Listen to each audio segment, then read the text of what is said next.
Welcome to Dwarven Forge. This is everything you need to know about our terrain in 60 seconds. Ready? Let's go. We hand sculpt our pieces for maximum detail and artistry, infusing passion into every millimeter of our work.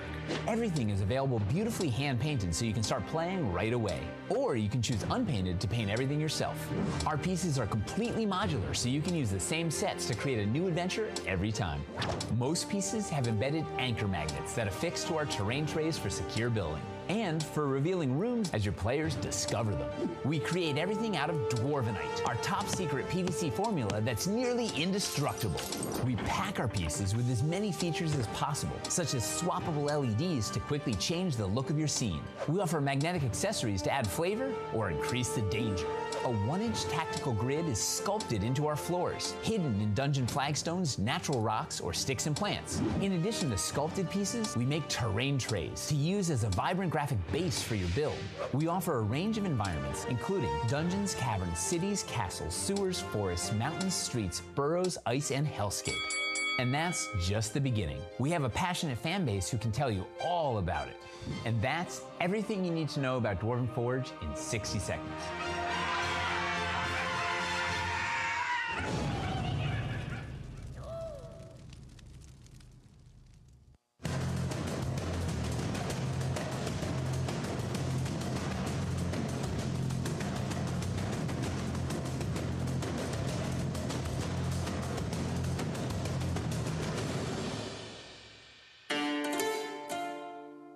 The games we play are the stories we create. The fortress doors swing open. Every story is unique. And the sound of war drums rises. Sometimes our stories come to us when we least expect them.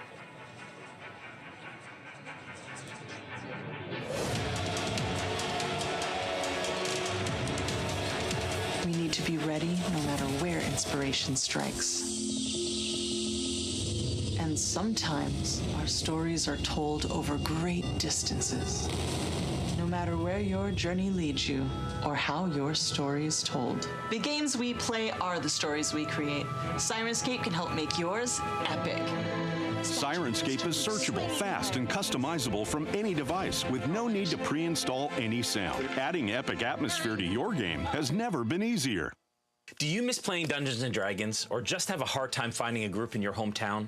Maybe you just wish you could play more. On Discord, we created a community of over 100 people who are playing D&D around the clock. I'm Noggins. Otzi. Cece. Piotr Strongshield.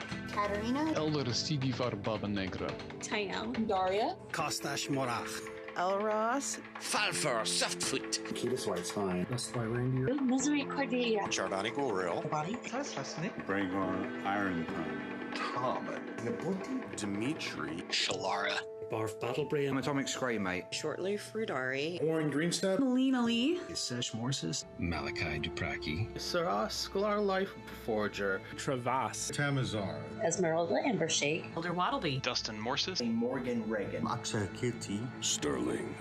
By integrating Discord and D&D Beyond, we're able to provide an immersive experience that is the first of its kind.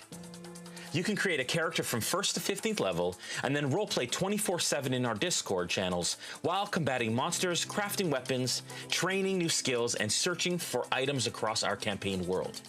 You'll also have the chance to participate in random combat encounters and go on monthly virtual quests. Ever wanted to try your hand at being a dungeon master? Or maybe you're an experienced dungeon master and just want the chance to run more adventures. As a community DM, you can run encounters and virtual quests for the community based on monthly modules written by our very own accomplished plot team. Join us. Join us. Check it out. Join the Discord. Join us! Join us. And let's create incredible stories together.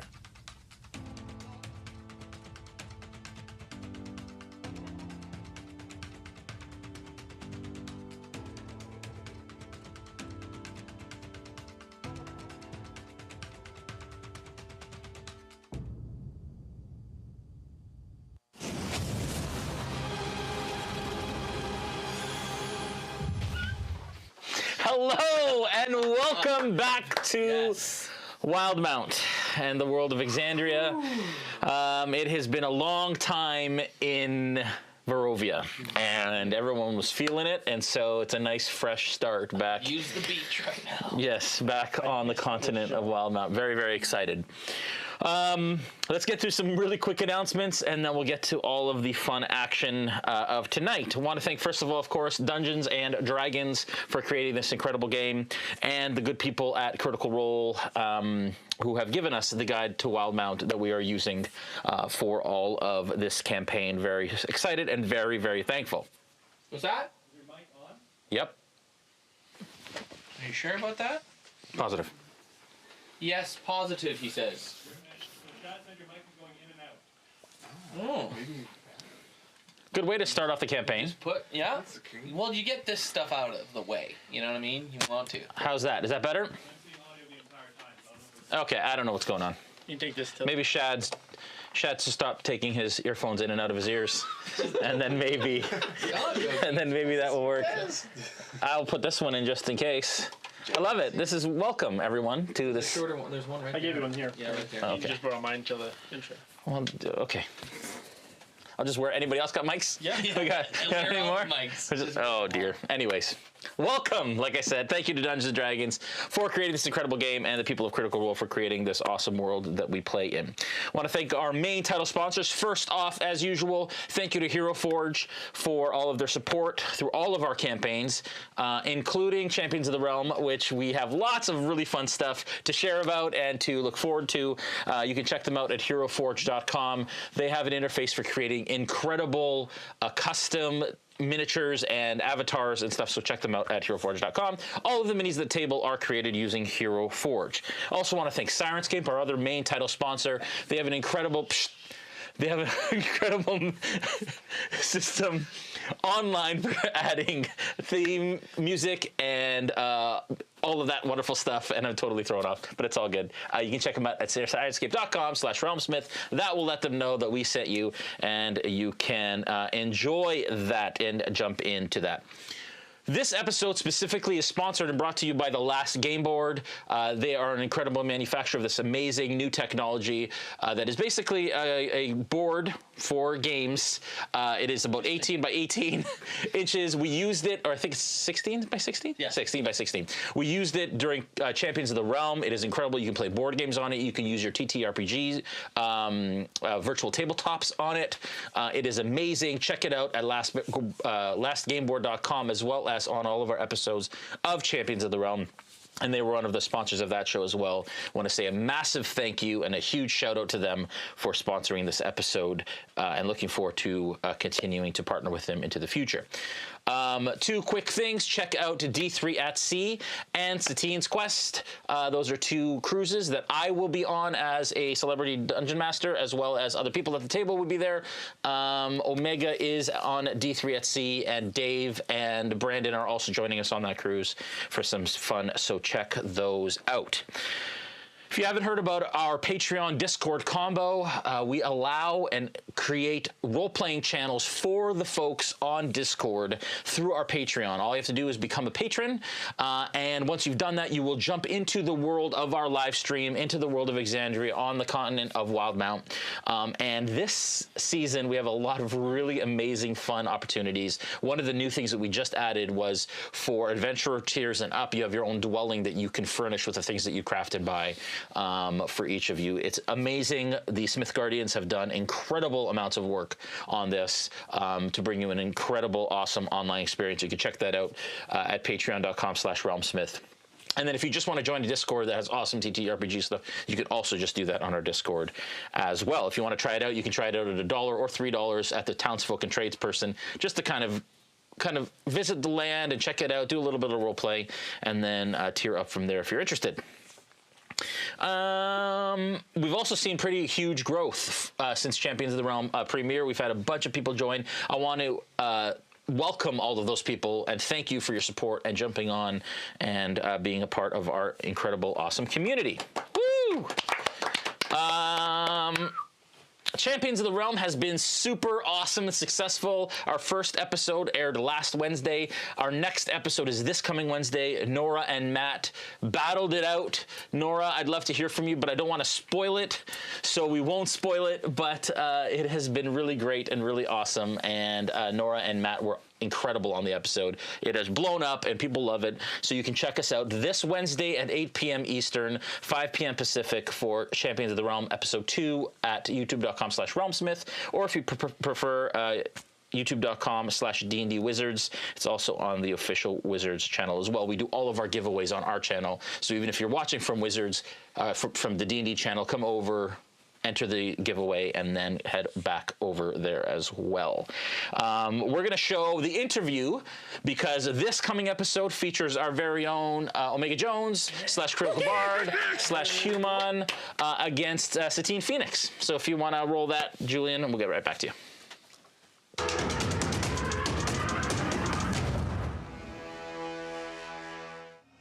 Dungeons & Dragons means a lot because as a stage performer, it's a joy to be able to immerse myself into these characters, and then to have the ability to not only do that but create that character from the ground up and then really explore their journey from start to end, or potentially end, is a blast and a dream. Vlanya is an elf, and I created her when I was 12 years old, and over time she is evolved quite a bit. She went from a rogue wizard and now is a bard wizard, and she's, for this she's coming back into her roots of kind of roguey thiefy. I had to realize very quickly that I'm not playing a human, even though his name is Human. I'm playing 3 kobolds, which is 3 different personalities, and I'm trying to blend them all into one since I'm only representing one. But, you know, I decided to just have fun, be chaotic, just go into this bout having a good time, hoping to steal all the shiny things. My strategy. I don't want to give away all my strategy. I'll be playing for Color of Change. Color of Change is the nation's leading racial justice organization, focusing on empowering Black communities, fighting injustice, holding community leaders accountable, and just making sure that the Black existence isn't seen as a burden. It's just who we are, and they help with that.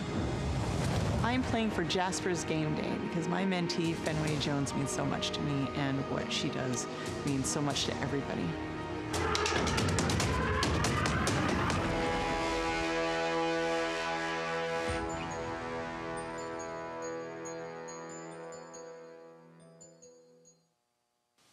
Again, I want to thank everyone for your awesome support on Champions of the Realm. It's been an incredible experience thus far. Joel is working his butt off every week editing those episodes. It may be the end of him, but we'll get a great show out of it. And check it out, please. Please watch the live premiere. That's why I'm here. This Wednesday at 8 p.m. Eastern, and we're very excited about it. I want to thank our Smithgardians and our Realm Watchers, of course, the backbone of our community. They do incredible things. We also have merch. That's another great way to support the RealmSmith stuff. It's been a long time since I'm Wildemount. I'm in Wildemount Overload. But yeah, you can see we have tons of really cool stuff, and we're going to include and design a bunch more for you for this season of Tides of Wildemount. This Thursday for Aftermath, we are going to be doing a combo kind of scenario where we'll be doing a bit of Tides and a bit of Champions, actually. Aftermath will become kind of an all-encompassing after-talk session for whatever happened the week before for RealmSmith. That is still hosted by Hillary Z, of course, and very excited to have her on, or Zed if you're in Canada. If you like what you saw tonight, or what you're seeing tonight, or what you will see tonight, consider hitting that bell icon, subscribing on YouTube so you know when we go live, and of course you can follow us on Twitch as well. Without further ado, Season 3 of Tides of Wildemount. Wait, go.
Hey, everyone. Hello. Welcome. Hey. And just to note before we obviously jump in, Christina, who played Gaziel, will not be with us this season. She may jump in, who knows. But joining us, and we're excited to have him join us, of course, is Omega Jones, who has the best facial expressions when I give him a compliment. He just went away. Yeah, he always does like, that. Yeah, no. he's like, I'm gone now. Yeah, that's Omega's thing. That's what he does. But yeah, what's that? Nothing. Okay. It's not nice, Omega. All right. I am kind. I am not nice. Continue. I have spent a bunch of time this week catching up because it has been how long? So long since we've been in Exandria. Last we left you all, you were on your way to the Wayun Gates. The Wayun Gates being where the Menagerie Coast meets the Dwendalian Empire. You are currently in the presence and escorting an oracle by the name of Yanil, who someone in your party has taken a liking to and is hoping for greater things. But your understanding is she is... Unrequited love, so to speak. Yes, exactly. That she requires your help in getting to another oracle to share some information with this entity based on crazy celestial things that are happening within the world. You don't necessarily totally understand why, but you and Gaziel actually at this time has received visions as to why and how important this oracle and this mission is, and potentially will affect everyone within the world and the continent of Wildemount. You started your journey to the gates, and while you were at the mouth of the gorge, were attacked by what appeared to be warriors made of sand, who carried an item of Syrah's. Sorry, I don't know, Syria's. That's not Syrah, just Syrah. Syria's a different Yeah, Syria, different thing. And after that opened up to you about her past, about where she came from, about why she's done what she's done, and why she's kind of fleeing her homeland. At that time, you also found out a little bit about Plunkrock and his identity, as he revealed that he is not who he has shown you all to be for some time, but is in fact a changeling with a very super secret mission. You all agreed to kind of band together for this mission and to move forward. You all put your hands in. You said, yay, let's do this. And you were on your way towards, he said no more secrets. You all agreed, no more secrets. Yes. And you were on your way to the gates. We're going to say that you've traveled some time. You have about a day's travel left before you actually reach the gates within the actual gorge. So this travel time is quite a distance. I think it was 8 days or so from Nicodranus. You are in your 8th day. You're starting your 8th, ending your 7th day, about to start your 8th day. You've decided now to hunker down and camp for the evening to gain back some of the resilience that you lost during that fight with the Sand Warriors.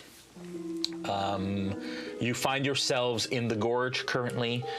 The wind kind of passes in through the gorge. Once in a while, gusts of sand in your face. You have to wrap your face in order to kind of keep it out. It's not a wonderful experience, but it is desolate. The walls of the gorge rise quite a distance into the sky on either side, and it is quite wide, if not hundreds of feet wide, and you can either hunker down against one of the sides of the stone walls or whatever. What do you all do? At this point, I've decided to let the rest of the party know that to maintain my secrecy, I will maintain my Kenku-like form. Okay. So I've just let everyone know They can speak to me as they want to, but I still look like a Kenku, and that is to also signal the message to this person who's awaiting me. Okay. And at this point, you don't even know who it is, or what it is, or anything. You're just basically walking in trust that this person is going to be available when you need them. That's correct. And currently, you had all made a plan of how you were going to kind of cross, or you had talked about a plan. Do any of you remember what that plan was? I know it was half a year ago. In detail, Jason. In IRL, but it was only 7 days ago. Yes. When you found yourselves, again, if you remember in an inn, when you were transported safely to a space, you found a bag of items from friends. Yes.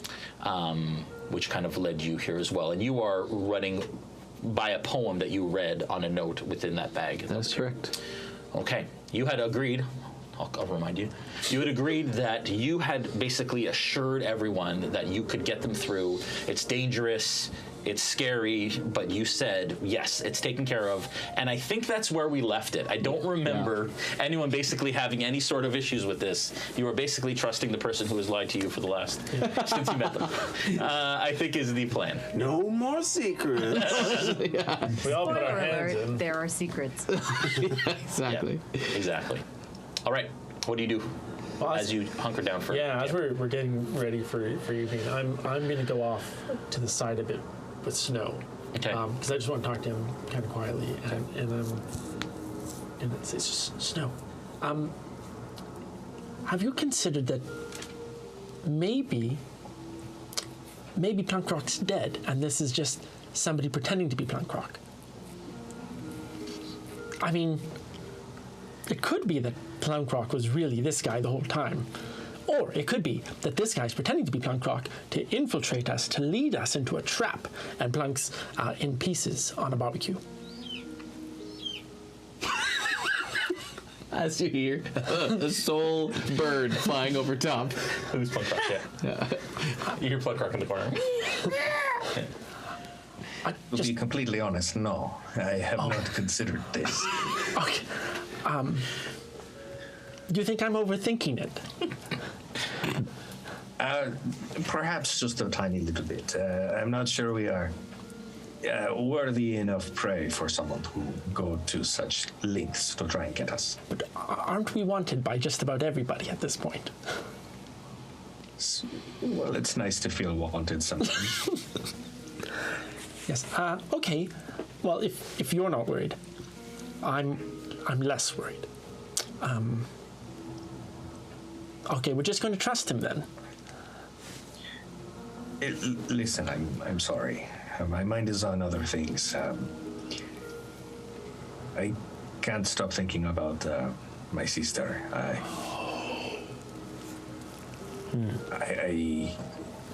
can't help but feel that she is gone for good this time, and it occupies my thoughts. I have not given much additional thought to what has happened with Plankrock. I do wish he'd been speaking to us the whole time, since he could. But other than that, not much extra thought. I'm sorry. You're right, Snow. I'm sorry. I should have thought of that. No, it's all right. Much has happened, and this concerns mostly me, and not so much you. So I understand. Come on. Have a good night then. I'll kind of walk backwards awkwardly away from this conversation that took one dark road down to another dark road, and just head back to my resting area. All right. You watch as Gaziel actually kind of steps away from the party and kind of goes off to the side, and kind of almost like sits against, with her back to the stone wall of the gorge, kind of puts her weapons to the side and kind of like closes her eyes and sets her head back almost like in a meditative stance. Have you been working on your Australian accent? Nope, not at all. She's lost her voice since the last time. She's lost it since last time. Right. Yeah. That's all I got. Yeah, that's more than enough. You've gone too far. Okay. Does she happen to leave her magic items with us or anything before she? Okay. No, she just went over to the side. She's resting on the side of the door. Yeah. So if you wanted them, you could just go get them. No, she won't put up a fight. Eh? No, I'm good. I'm gonna rest. Yeah. Me too. Yeah, same. Okay, so you all set up camp. Yeah. Put out your bedrolls. I'm assuming set a fire. Not just any fire. 3. Cast bonfire. Took all of 10 minutes. Sets ablaze. You all kind of sit and look up in the stars in the sky, which is weird for a campaign because usually you don't see stars in the skies in Barovia. But as you look up, you see the stars, and they are plentiful as you all start to rest. Is there anything else you would like to do before you... Should we arrange a watch schedule? Should we? Or are we gonna? Yes. Are we gonna? Yeah, whatever you want to do. I'll take first watch. Second. I'll go third. There's that's 3 overnight, 4 hours each. What? We should be good. Okay. With 3 of us. Right. Does anybody want to stay awake with Gab? Plunk? Why would we do that? No. No, that's right. I could change to where me and Plunk or me and Gab are taking the same watch. Right, because he's your brother. I mean, not literally, figuratively. Oh, really? What? Is that a fact? No, it's not. We're not related. You stupid. You said, during the battle, you said. That's the entire point. During the battle, you said. You called her your sister. I know what's wrong with you now. I just watched it. I heard it as well. No, figuratively. I said we're not related. Oh. Figurative? It's a figure of speech. She's my sister at arms. You know, like we have each other's backs. I understand. Okay, good. All right. Not literally. We don't have each other's backs. We Right. Yes. No, that's right. I understand. Her back is hers and mine is mine. Yes, but if she has something happen to her back, again, figuratively. then I would watch it for her. Yeah. All right. Are we all just siblings then? If you want to be. I'm going to take first watch. I thought. Okay. You're going to take, fine. but she's going to watch with you. That's fine. Yes. Let's do that. Yes, I'll watch with my sister. Face. All right. So who has second watch? We do. Yeah. And third? Okay. Well, as soon as you need me, just wake me up. Sounds good. Close eye. That's what we'll do. Night, night. Night, night. We've sorted it out. Okay, all right. If each of you can give me perception checks for each of your watches, please. All right. Yeah, I can. And during this whole time, Gaziel's kind of still back there, eyes closed.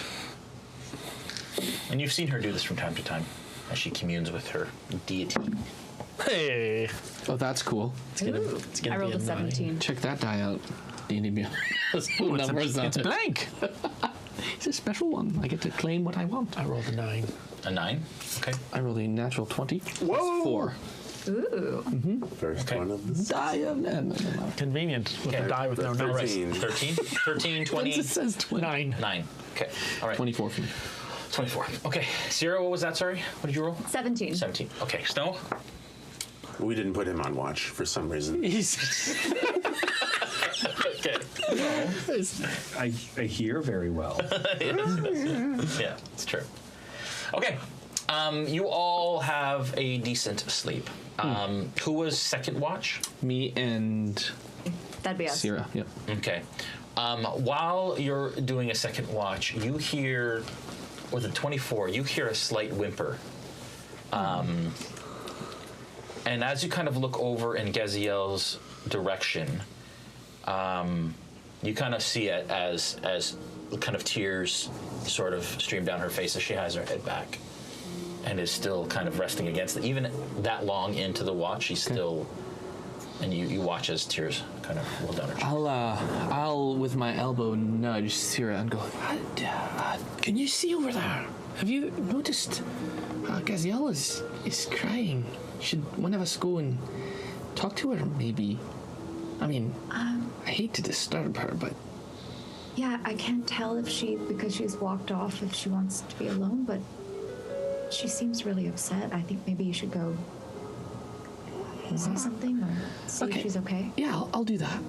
I'll keep watch while you do that. Great. So I'll shift up the side of the, with my back to the gorge wall, and I'll move to the other side wherever Gaziel is, and I'll shimmy over and ask her, Gaziel, are you okay? Yeah, and you watch as she kind of turns to you, and she kind of wipes her face like she doesn't want you to notice that she's been crying. And I've noticed you've been crying. She says, "Oh man," and she says, "I'm all right. It's all right. What will be will be." What is it that was? If you don't mind me asking. What was is not important. What will be is what's important. And I know my purpose. You do? Yes. That's quite a luxury to know your purpose. I wish I knew my purpose. No, I know my purpose. I'm just kidding. I'm trying to make you feel better. So what is your purpose? If you don't mind me asking. I'd like to keep that to myself. For a little while. No, that's fine. That's fine. I'm sorry to intrude or anything like that. All right. Okay, so would you prefer me to stay by your side or walk away quietly? I'd like some alone time. All right, but just know that no more secrets, right? Okay, and I'll reverse quietly and saunter back over to Syrah, sit down, and nudge her and go, she seems fine. She seems fine. She'll be fine. She said, sure? Well, she said she knows her purpose and that she didn't seem like she wanted me to know that she was crying. That's understandable. Yes. I think she just needs some alone time, is what she told me, and so I guess, take her to her word? I guess give her time. Shouldn't tell you anything about this purpose. I seriously, I literally asked her, what is your purpose? And she said, I'd prefer not to share. Or something of that, to that effect. It's a bit intrusive of a question. I mean, maybe. Yeah, Although we did just have that whole moment of, we were all not going to... That's what I said. And as I was leaving, I literally said... Going to help each other, yeah. Like, no more secret. It's fine. I mean... She'll come around. Yeah. Just give her time. You can't force these things. I agree. I've been keeping secrets for a long time, and so... I guess no more. I guess she'll come around. If she wants to share it with you, she will. Yes. Can't force these things. No, agreed. I'll wait till she's comfortable sharing. All right. All right. You all settle in. You folks settle in. You wake up the next person on watch, and for the remainder of the watch, all you really notice is the random traveler traveling the gorge, seemingly coming from the Menagerie Coast, and not many are traveling during the evening, but you see a couple. One is a family with a cart that they're pulling with a mule that pulls it. Another one is some armed individuals kind of escorting a wagon. And so you see some folks passing through the night every once in a while. But other than that, pretty much quiet until you all kind of wake up in the morning and your day is ahead of you. And you have about a day's travel. And Gaziel's where at this point? You look over and she's already kind of packing her things and preparing for the travel forward. Okay. Great. I'm assuming you all have breakfast or something to eat. I'll take out a ration and eat that. Yeah. And don't forget to toast it. I'm holding it in my hand and what did you could you warn me first? You're holding it pretty far, I guess. I pick up my ration and eat the now toasty warm ration. I am getting pretty low on rations though, so if there's a ration shop beyond the gate, it'd be good to stop. There may be a gift shop here. I don't know. Could be, but I need rations. Okay. I doubt it. Right.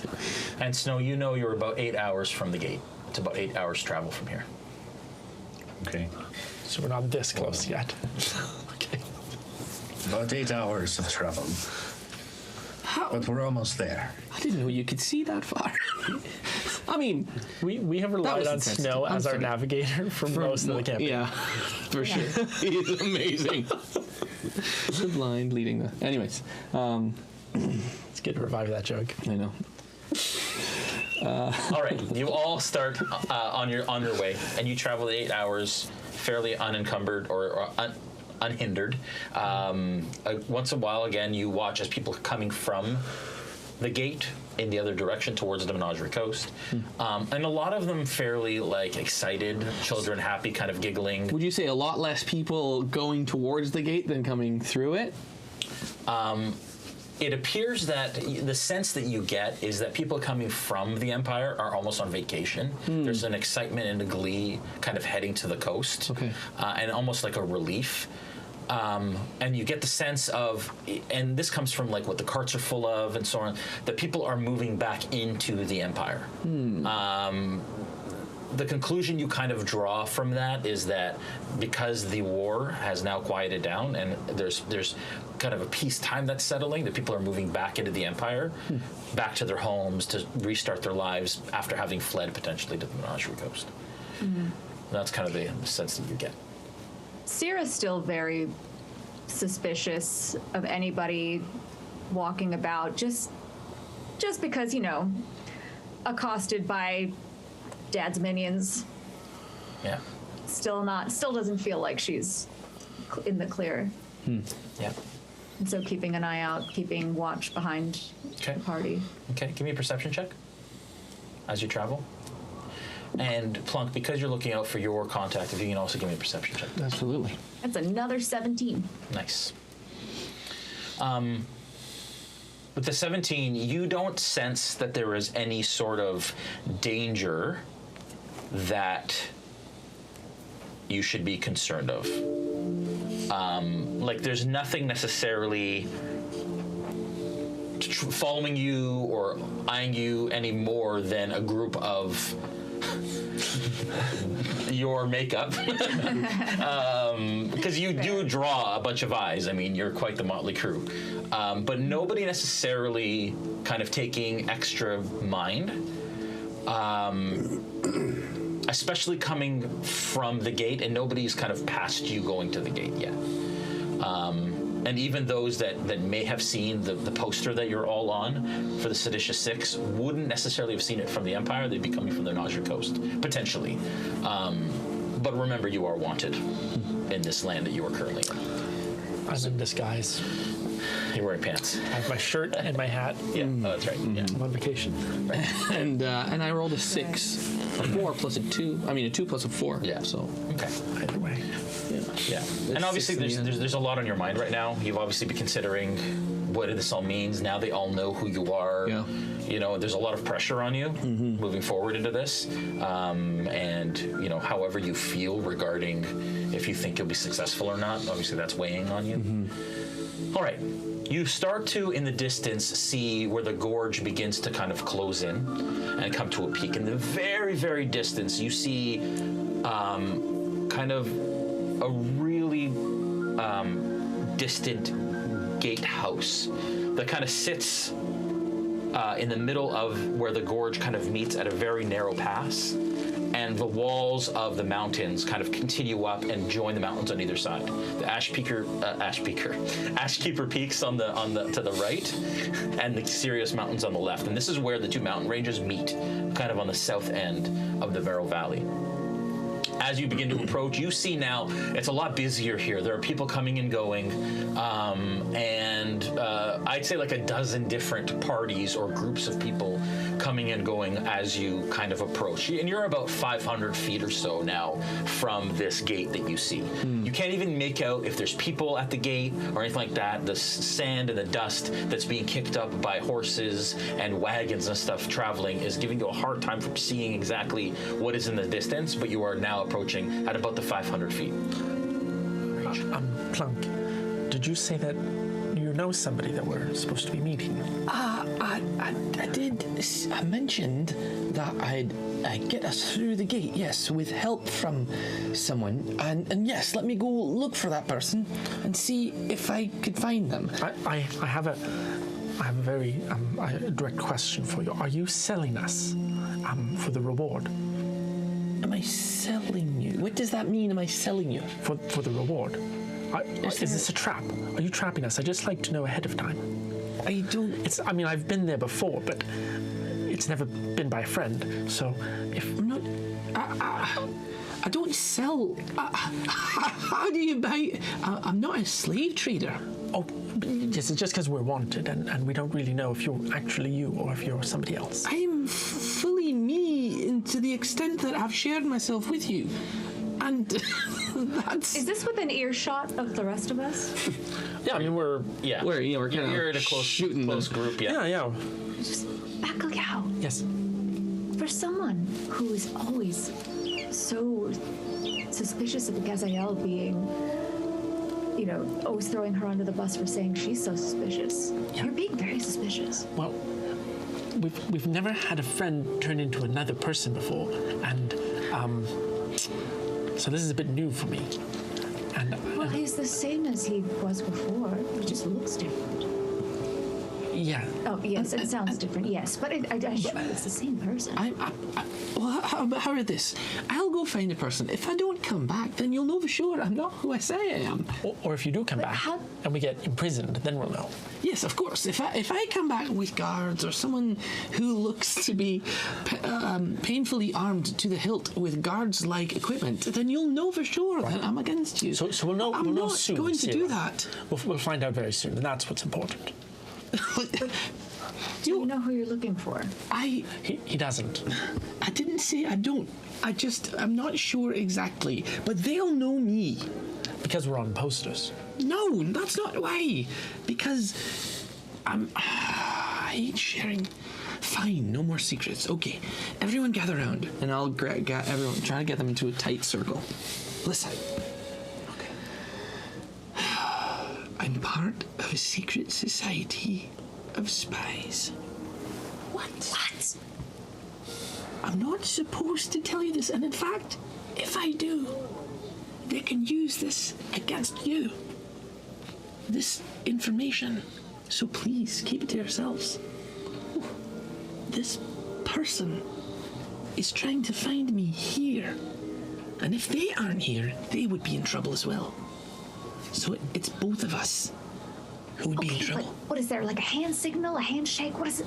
Like, how would you know? How do you know it's going to be? You don't even have hands. How do you know it's going to be that person? I do have hands. You're a bird. I'm not a bird. He has hands. Even as a bird, I had hands. You have hands? How have you not noticed? Yes. What? It would be very difficult to press down a guitar string with a feather. To be honest, the whole biology thing is quite confusing to me. It's all you seem to focus on. Okay, so, let's see. I think I have it. Bacalhau. Yes. You need to mate so you can die, right? Yes. Plunkrock needs to find this person. So that we can all live. True or facts? Except for you, until you do your thing. Yes, okay. Yes, I would like to mate before I die. Okay. Just once. Right. So think of it this way.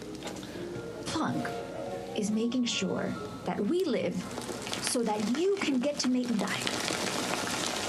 And I assure you, that's why I'm here.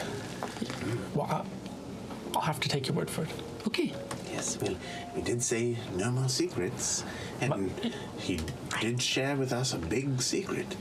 Please, keep it to yourselves, please. I tried. You are all literally the only friends I have right now. Thank you. Yes, are we all friends? We are, yes. Yes, I was about to go into a French accent. Yes, we are friends. This is going to be tougher than I thought. Of course, yes, we are friends. Let me go find this person, and then I'll come back with the information. And I'll share it with you. I don't mind. All right. Okay, so can I do an active search in this area to try to find someone who might be, who might look like they have some association with the perception check? Okay. When he leaves, I will say to the group, it's definitely a trap. We trust him. We've been friends long enough with him. Why wouldn't we trust him at this point? I honestly, I don't know if it's really him. It's a 9. Well, it's always been someone. The 9? Yeah, you kind of search the area, and there's a lot going around. You kind of meet people in the eyes to see if you see anybody in this vicinity. You don't seem to see anyone that you think could be. Good. I'll go back to them and I'll say, I think I have to spread out a bit and find this person, because I don't immediately see them, but I promise you, if I keep looking, I'll find them. And can you describe him? Will we be able to help you? Just know that there's a specific symbol that I'm looking for. I cannot divulge it right now, but I will. I will. I've even told you there's a symbol, so just know. Won't we see it as soon as you find it? What does it sound like? It's not a sun. Snow, it's not that kind of symbol. Though I was hoping. I do understand why that would be what you first ask for. That kind course, yes. Right. Now, I rudely interrupted Sierra, so... Yeah. I'm sorry. Oh, no, I was just wondering, do you have to be alone in this mission? Like, if they see you with somebody else, are they not going to approach you? It is most imperative that they do not see me as part of a team. That is for sure. I see. Okay. So we should just let you go. If you'd be so kind as to let me, then I could do this. What do you think, Aziel? As you look back, she kind of she shrugs her shoulders. She says, I mean, I trust him. That's good enough for me. Bacalhau. What? And you can see that Geziel's actually quite, she's internalized her thoughts, and she's not quite as outgoing as she has been this whole time. You can tell she's still quite deep in thought, even this whole time that you've been traveling. And you've been traveling now for 7.5 hours or so. Geziel, what's going on with you?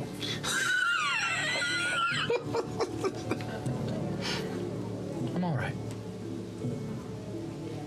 Well, you're not being very talkative. Yes, and I'm worried because you are my second friend. Yes, I know. I know. You'll be fine. Is it because I beat you at that race? Yes, I'm still thinking about that. It hurt me deeply. I'll let you have it next time. Fair enough. She's just sad about the race. I was your first friend, though, right? No, Snow was. Well, what? Yes, Sierra? Look, I'm coming with you. I'm gonna cast invisibility on myself. At first, yeah, you actually see him go, oh. Now, all of a sudden, you watch as Sierra kind of disappears from view. So now you know. If there's anything that happens to me, Sierra will be right with me. All right. Snow, Sierra's invisible now. Oh, thank you. I can still hear her. She's right there. Yeah, I'm still here. Cool. Okay. All right. Can I add her perception bonuses to my perception checks from now on? No, I will both have you. Okay, so you're going to go off on your own and see if you can find this. Yes. Yeah. Okay. So you head forward and you travel several hundred feet. Yep. Again, 500 feet from the gate. As you approach to kind of like the 200-foot level, okay, you start to hear music kind of over the kind of hum of the crowd and of the sounds within the gorge, and it's kind of echoing off the gorge, and you hear like guitar or lute kind of sounds, and kind of humming and distant singing. Huh. And that it's quite obvious and clear. Do you hear that, Sarah? Oh, you don't have to answer me. I have mind link, so I'm gonna Yes. gonna use that. Cool. Just to be safe, so he doesn't sound like he's talking to himself. Yeah. Thank you. Great. That sounds intriguing. Let's go towards it. So we'll walk towards the music. I'll follow you, but are these people that you're looking for? Do they play instruments? Let's just say it's more common than uncommon. He's in a band. Okay. And this symbol, what is it? Describe to me, what does it look like? It's easier if I show you. And in the distance, as you kind of approach, you see that there is a little tent kind of set up on the side of the gorge. Round tent. And you see that there are a couple individuals sitting out in front of the tent. And all of them are kind of like brightly dressed. And you imagine actually that, and they have kind of like a little wooden bucket set up right beside them. And you imagine they actually are here as almost like musicians who are kind of entertaining those buskers, exactly, along the side of the gorge. And you watch as one female kind of, she's doing these circular kind of dance movements as she kind of performs for those passing by. And she's got like castanets and she's doing her thing. And as you kind of approach within, I'd say about 50 feet of this, you hear a voice, and you see this kind of gentleman sitting in a chair, and it's kind of like a wooden sort of rickety chair, and he's got kind of dreads pulled back and tied in kind of a long ponytail down the back, dark-skinned, but on the lighter side, and he's got kind of like spectacles that are tinted, but kind of like lower on his nose. And he has a guitar, and you hear over kind of, again, the hum of and the sort of ambient noise of the gorge. You hear, "She was born long ago. Yeah, she's the chosen, she's the one. And you have come to save the day, and you won't leave until you're done. So that's why you've got to try. You got to breathe and have some fun. Don't. Though you're not paid, you play this game, and you won't stop until you're done." And then he turns to his friend and he says, "But what I really want to know is..." And she sings, "Are you gonna go my way? 'Cause I got to know, yeah." And you see him kind of like, give me an insight check. Okay.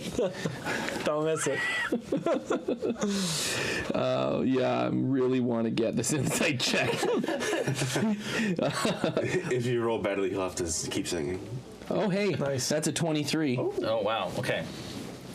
With the 23, you absolutely get the look, and his eyes meet yours briefly for a split second, and then kind of looks away. Okay.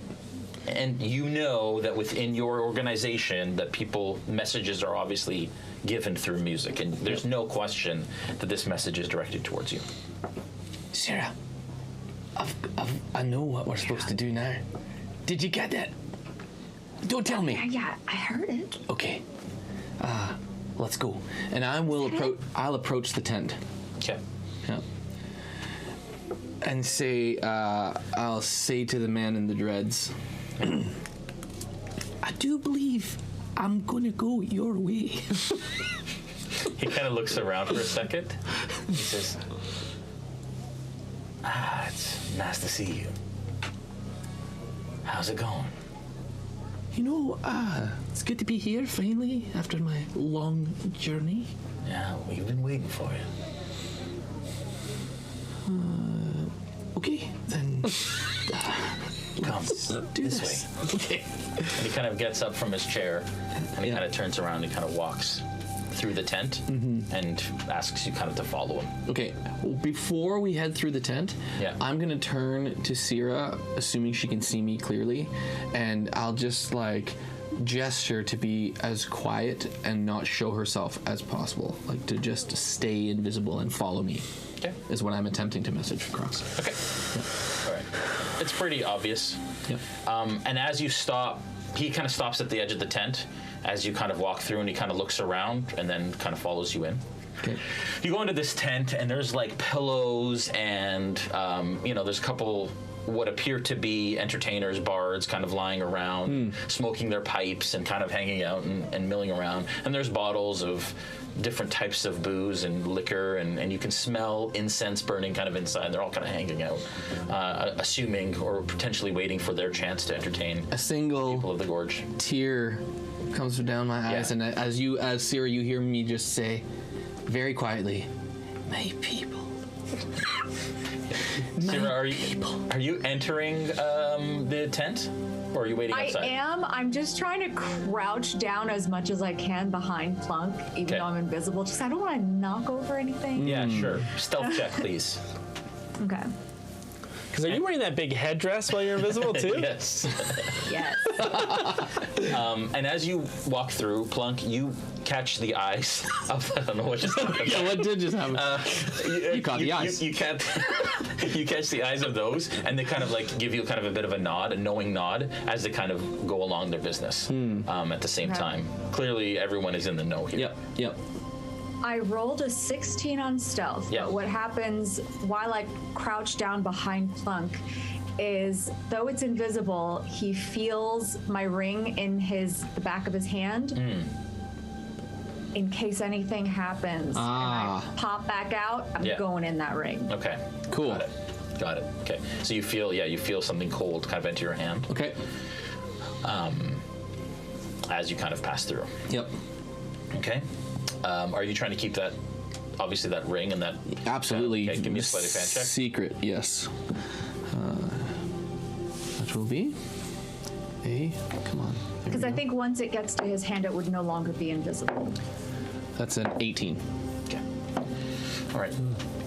And as you're walking through, there's a female kind of in the back corner that kind of notices you kind of make a movement, but then kind of just goes back to whatever she's doing. You kind of go to the back of the tent, and you watch as the front of the tent flap closes, and he lifts the back of the tent, and through the back of the tent is it's like almost like a cave in the gorge. And it's dark except for a single torch that is kind of in the center on a stand. And there's kind of hay on the ground, and he drops the tent behind. And as you kind of enter this space, I'm assuming you're with him, Sierra, you see that there is a bound individual that is lying on the ground. This individual is in what appears to be Crown's Guard armor. Garb, right. And you can see that it's emblazoned with the symbols of the Dwendalian Empire. And Lenny turns to you and he says, "Well, this is, Wait, did you say your name was Lenny? Yes, my name's Lenny. By chance, would your last name sound like Crevice? No, I have no idea what you're talking about. No, just wondering. Go ahead. But this here is War Master Yannick Whitteridge. You know what to do.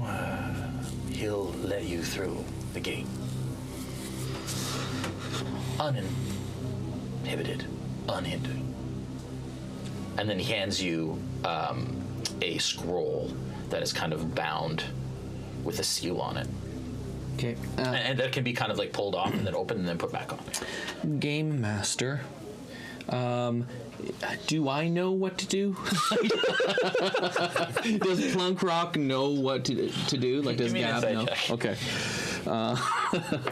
Given that he started this adventure out on a plank of wood in the ocean, I'm not sure he remembers. Or Joel does, for that matter. A plank or a plunk. Exactly. Give me. You asked for a perception check. Yeah. Insight. Insight. Sorry, yeah. I'll do insight. That's better, anyways. No, same. Okay. That's a natural 1. Okay. On that particular insight check. Yeah. Mm-hmm. All right. You kind of look at him like completely devoid of like understanding, and he kind of looks at you like, you know what to do, right? Hey, why don't you tell us what you do? Sarah, can you give me an insight check? Insight. What? Okay. 4. Okay. Yeah, you're not quite catching it either. I was distracted by the dude that was tied up. Yeah. I'll go to him and I'll say I'll nod. I'll bring him in close and I'll go. Is it the same thing that you usually do? Yeah, the thing you're really good at. You know what to do. I do remember. I do remember. Just do you.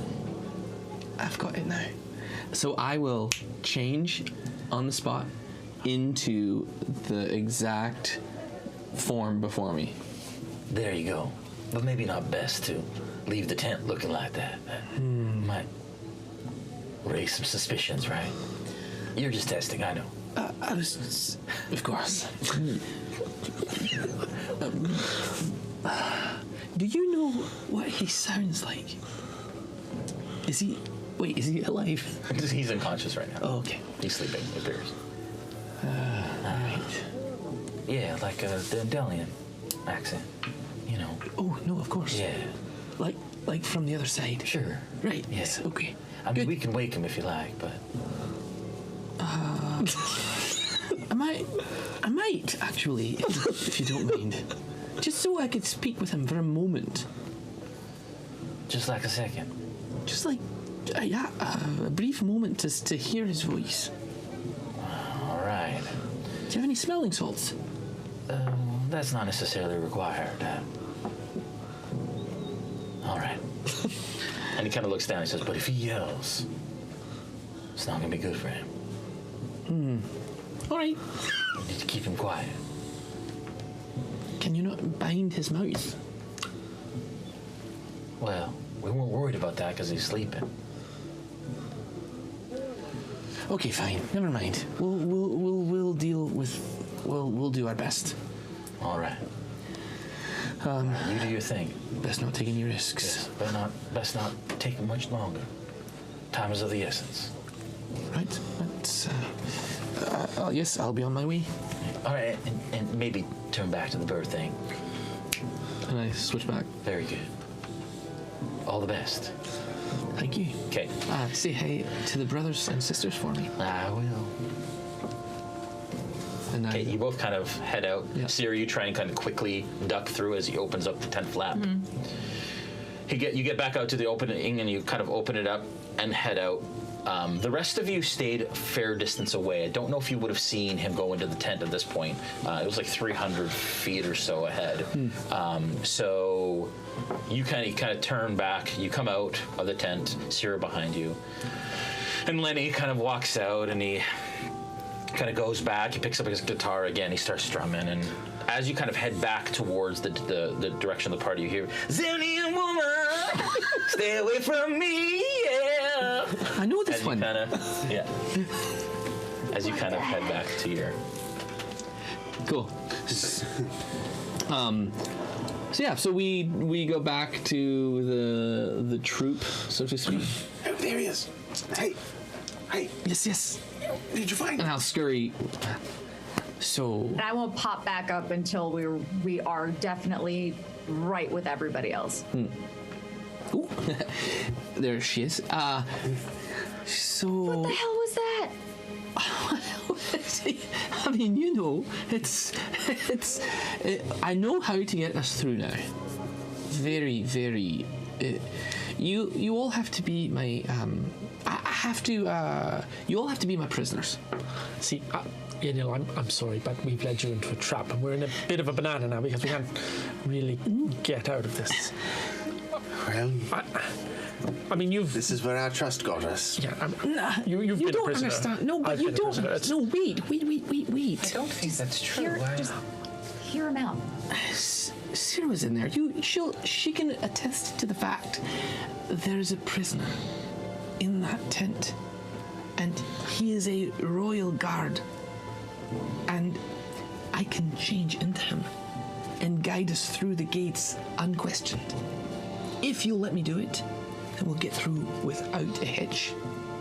As long as they don't question you, because they don't know how he sounds like. I might have a cold today. It's going around. Yeah. Janelle says, looks at you, Bacalhau. She says, listen, I've known the whole time. You've never been in danger. What? Well, I kind of had a feeling as well. I didn't want to say it. Yes. You're very insightful. Thank you. In fact, I am.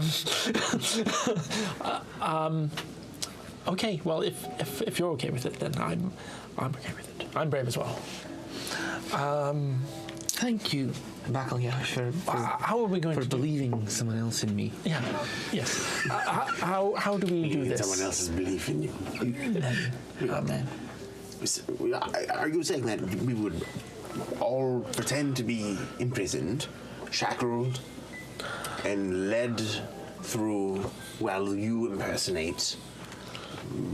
I don't think it's actually even required that you are shackled or tied up. Just my presence with you might lead us through the gate. Right. As if we're willing prisoners. Or as if more like you know exactly the power I hold and you wouldn't want to question it. I don't know. We are the seditious. I mean, we could put you into rope and shackle if you'd like. If it makes you feel better. Maybe if we it might. I feel like if we're shackled up, it might just draw more attention to us. Yes, perhaps if we just show a certain amount of contrition, then we're sorry. We're just being brought in for questioning. I do think contrition is a good idea. If you connote the idea to them that you are guilty as charged, and I'm bringing you back across.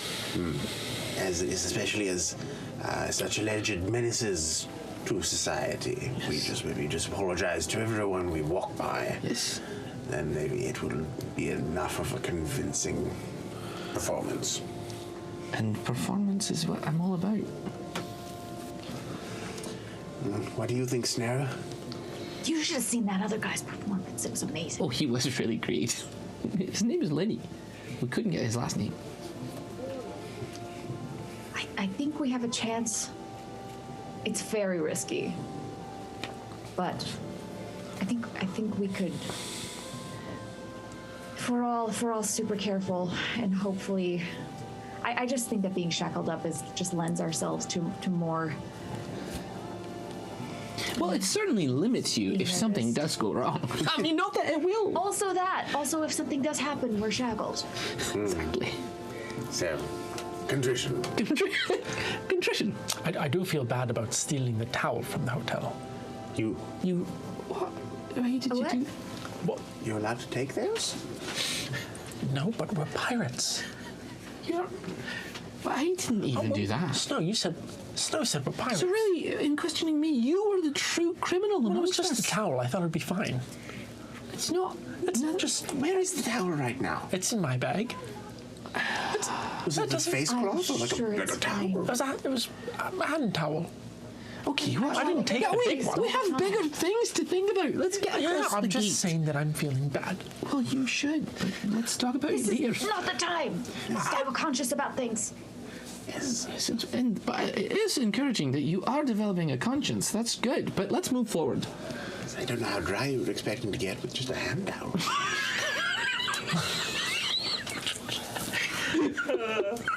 I'm not expecting to get wet.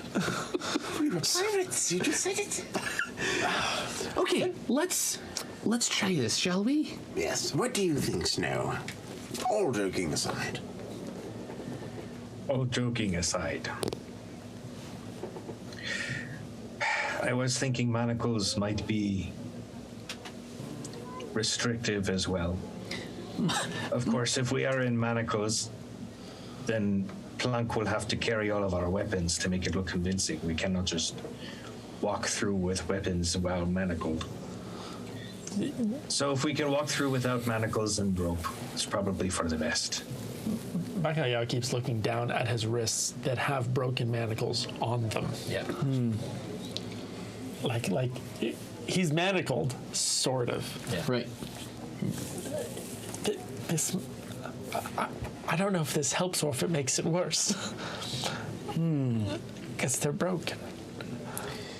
That's a good point. I mean, should we take them off before we cross? No, I don't think so.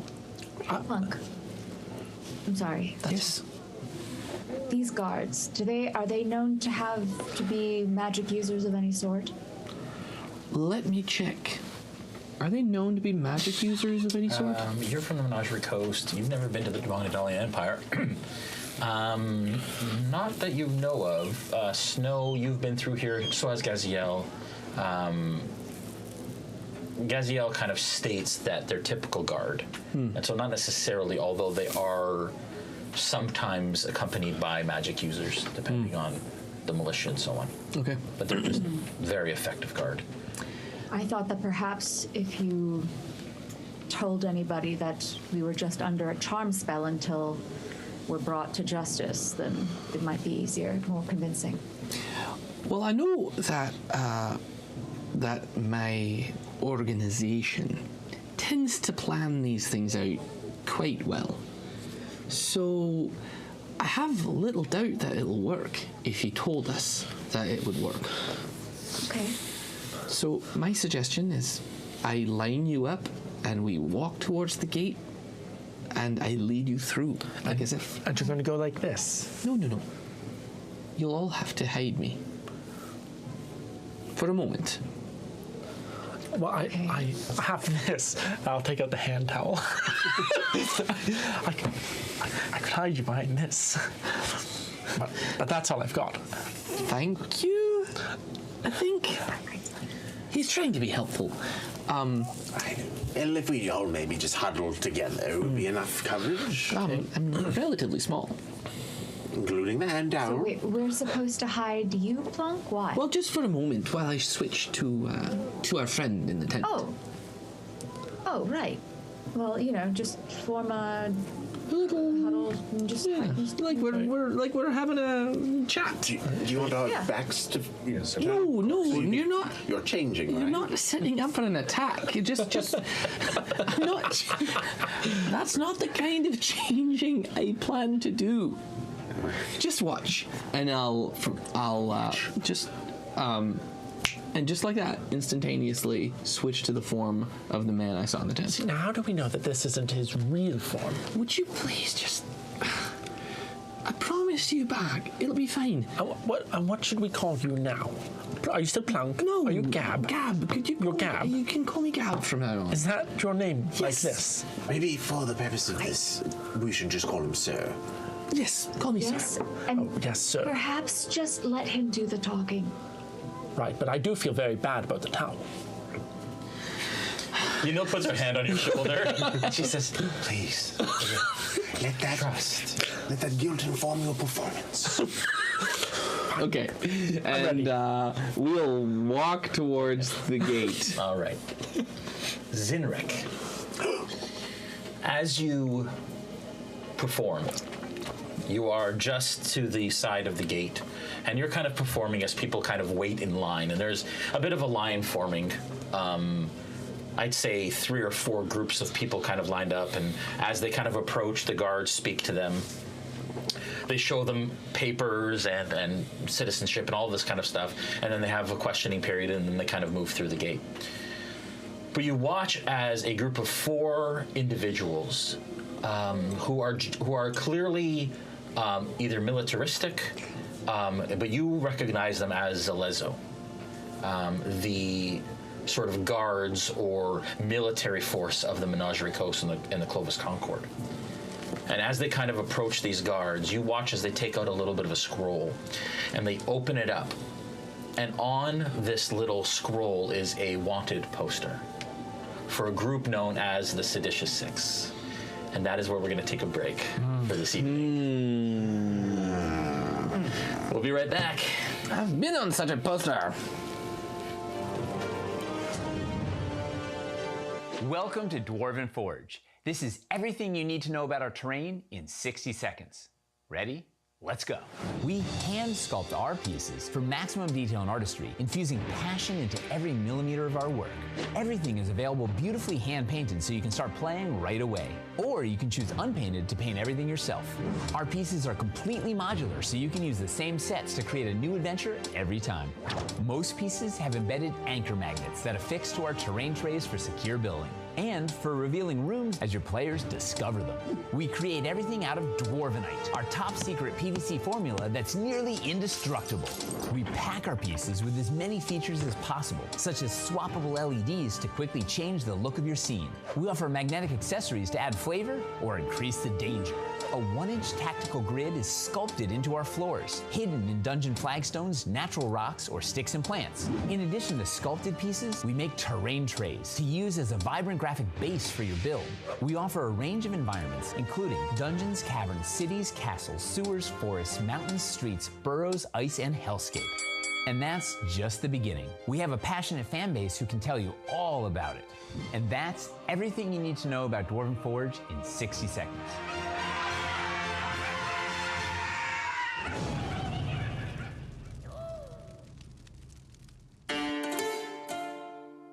The games we play are the stories we create.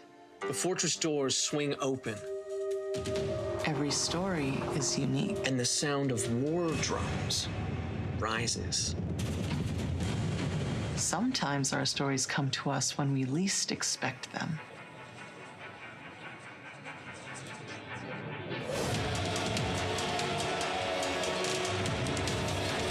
We need to be ready no matter where inspiration strikes. And sometimes our stories are told over great distances. No matter where your journey leads you or how your story is told. The games we play are the stories we create. Sirenscape can help make yours epic. Sirenscape is searchable, fast, and customizable from any device with no need to pre-install any sound. Adding epic atmosphere to your game has never been easier.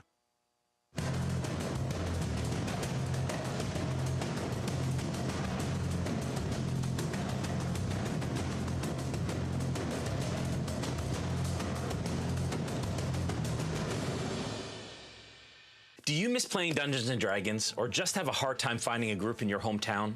Maybe you just wish you could play more. On Discord, we created a community of over 100 people who are playing D&D around the clock. I'm Noggins. Motzi. Cece. Piotr Strongshield.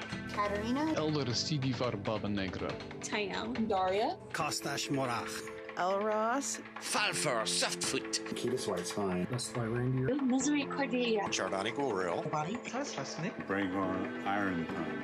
Tommen. Dimitri. Shalara. Barf Battlebrain. Atomic Scry, mate. Shortly Frudari. Warren Greenstep. Melina Lee. Sesh Morsis. Malachi Dupraki. Sarah Sklar Life Forger. Travas. Tamazar. Esmeralda Ambershake. Elder Waddleby. Dustin Morsis. Morgan Reagan. Akshay Kitty. Sterling. By integrating Discord and D&D Beyond, we're able to provide an immersive experience that is the first of its kind. You can create a character from 1st to 15th level and then roleplay 24/7 in our Discord channels while combating monsters, crafting weapons, training new skills, and searching for items across our campaign world. You'll also have the chance to participate in random combat encounters and go on monthly virtual quests. Ever wanted to try your hand at being a dungeon master? Or maybe you're an experienced dungeon master and just want the chance to run more adventures.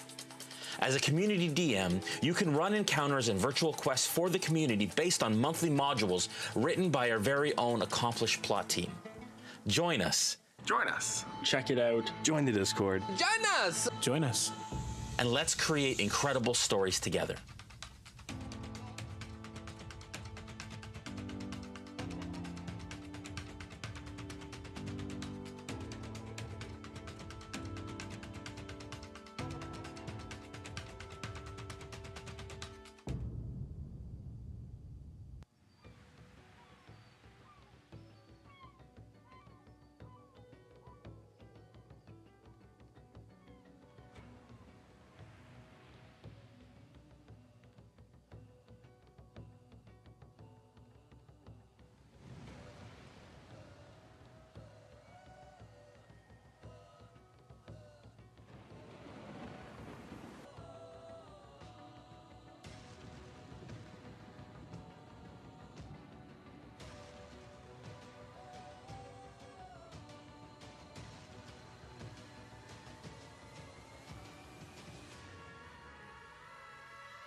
Hey everyone, welcome. All right, we are back. Whoa! Use the switcher.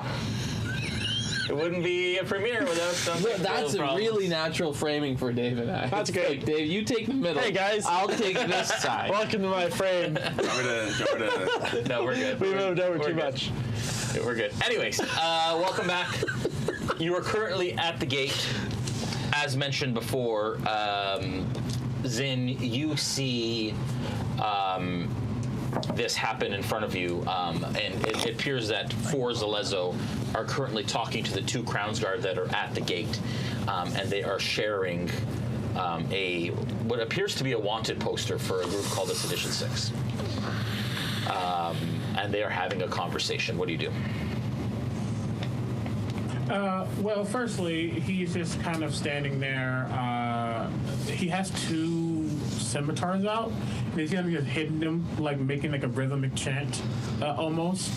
Just kind of keeping it. You know, sometimes you can need that steady beat in the background while he's not currently actively doing something. And he's just kind of watching, you know, nodding to folks as they come through.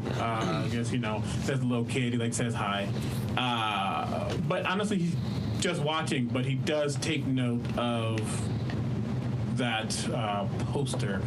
Can I see more of it, or from my position, or I can see like give me kind of a investigation check to kind of like get a closer look. Yeah. That is a 14. Okay. With a 14, you can see that there are 6 individuals on it. You see the name Seditious 6. You can't really see what the reward amount is at the bottom, but you do see that there are 6 distinct individuals. You think maybe you catch a number of different races, including one maybe cat-like, and one looks like a turtle. But other than that, not able to see much more. That's valid. I don't think he does anything with that. I think just kind of jots that in his brain. It's nice to know what's going on. Okay. But he does just continue to watch as folks start to come through. Perception check, please.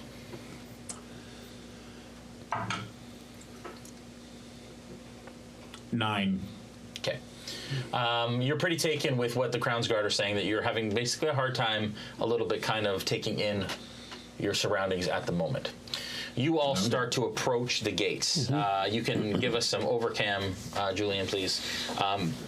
And you are about 100 feet out from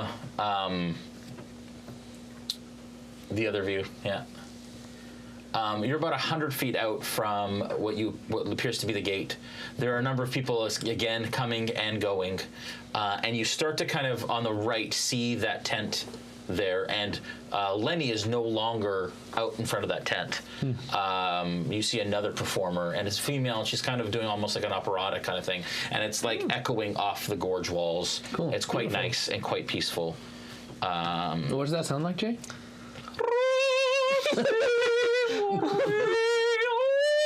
Okay. Kind of like that. Wow. Well, you know. That was way better than I was going to give her some coins. Maybe before we go, we should just listen a little to enjoy it all. All right.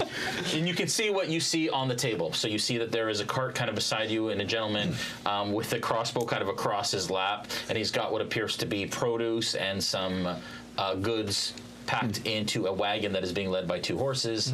On the right, you see a buffalo kind of pulling another cart with a gentleman.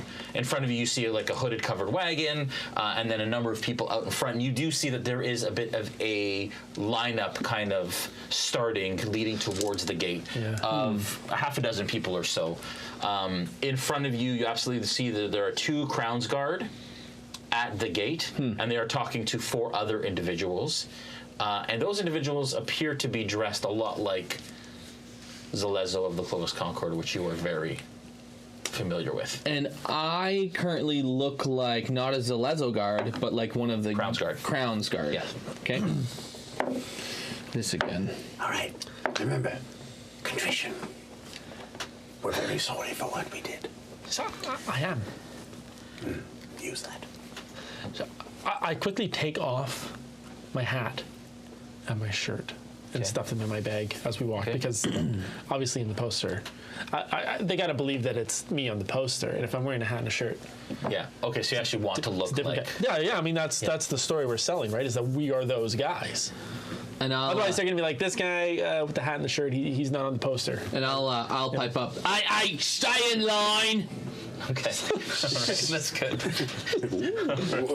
Okay, everybody kind of stays in line. And kind of like looks around, kind of, and you can tell she's kind of timid, kind of concerned.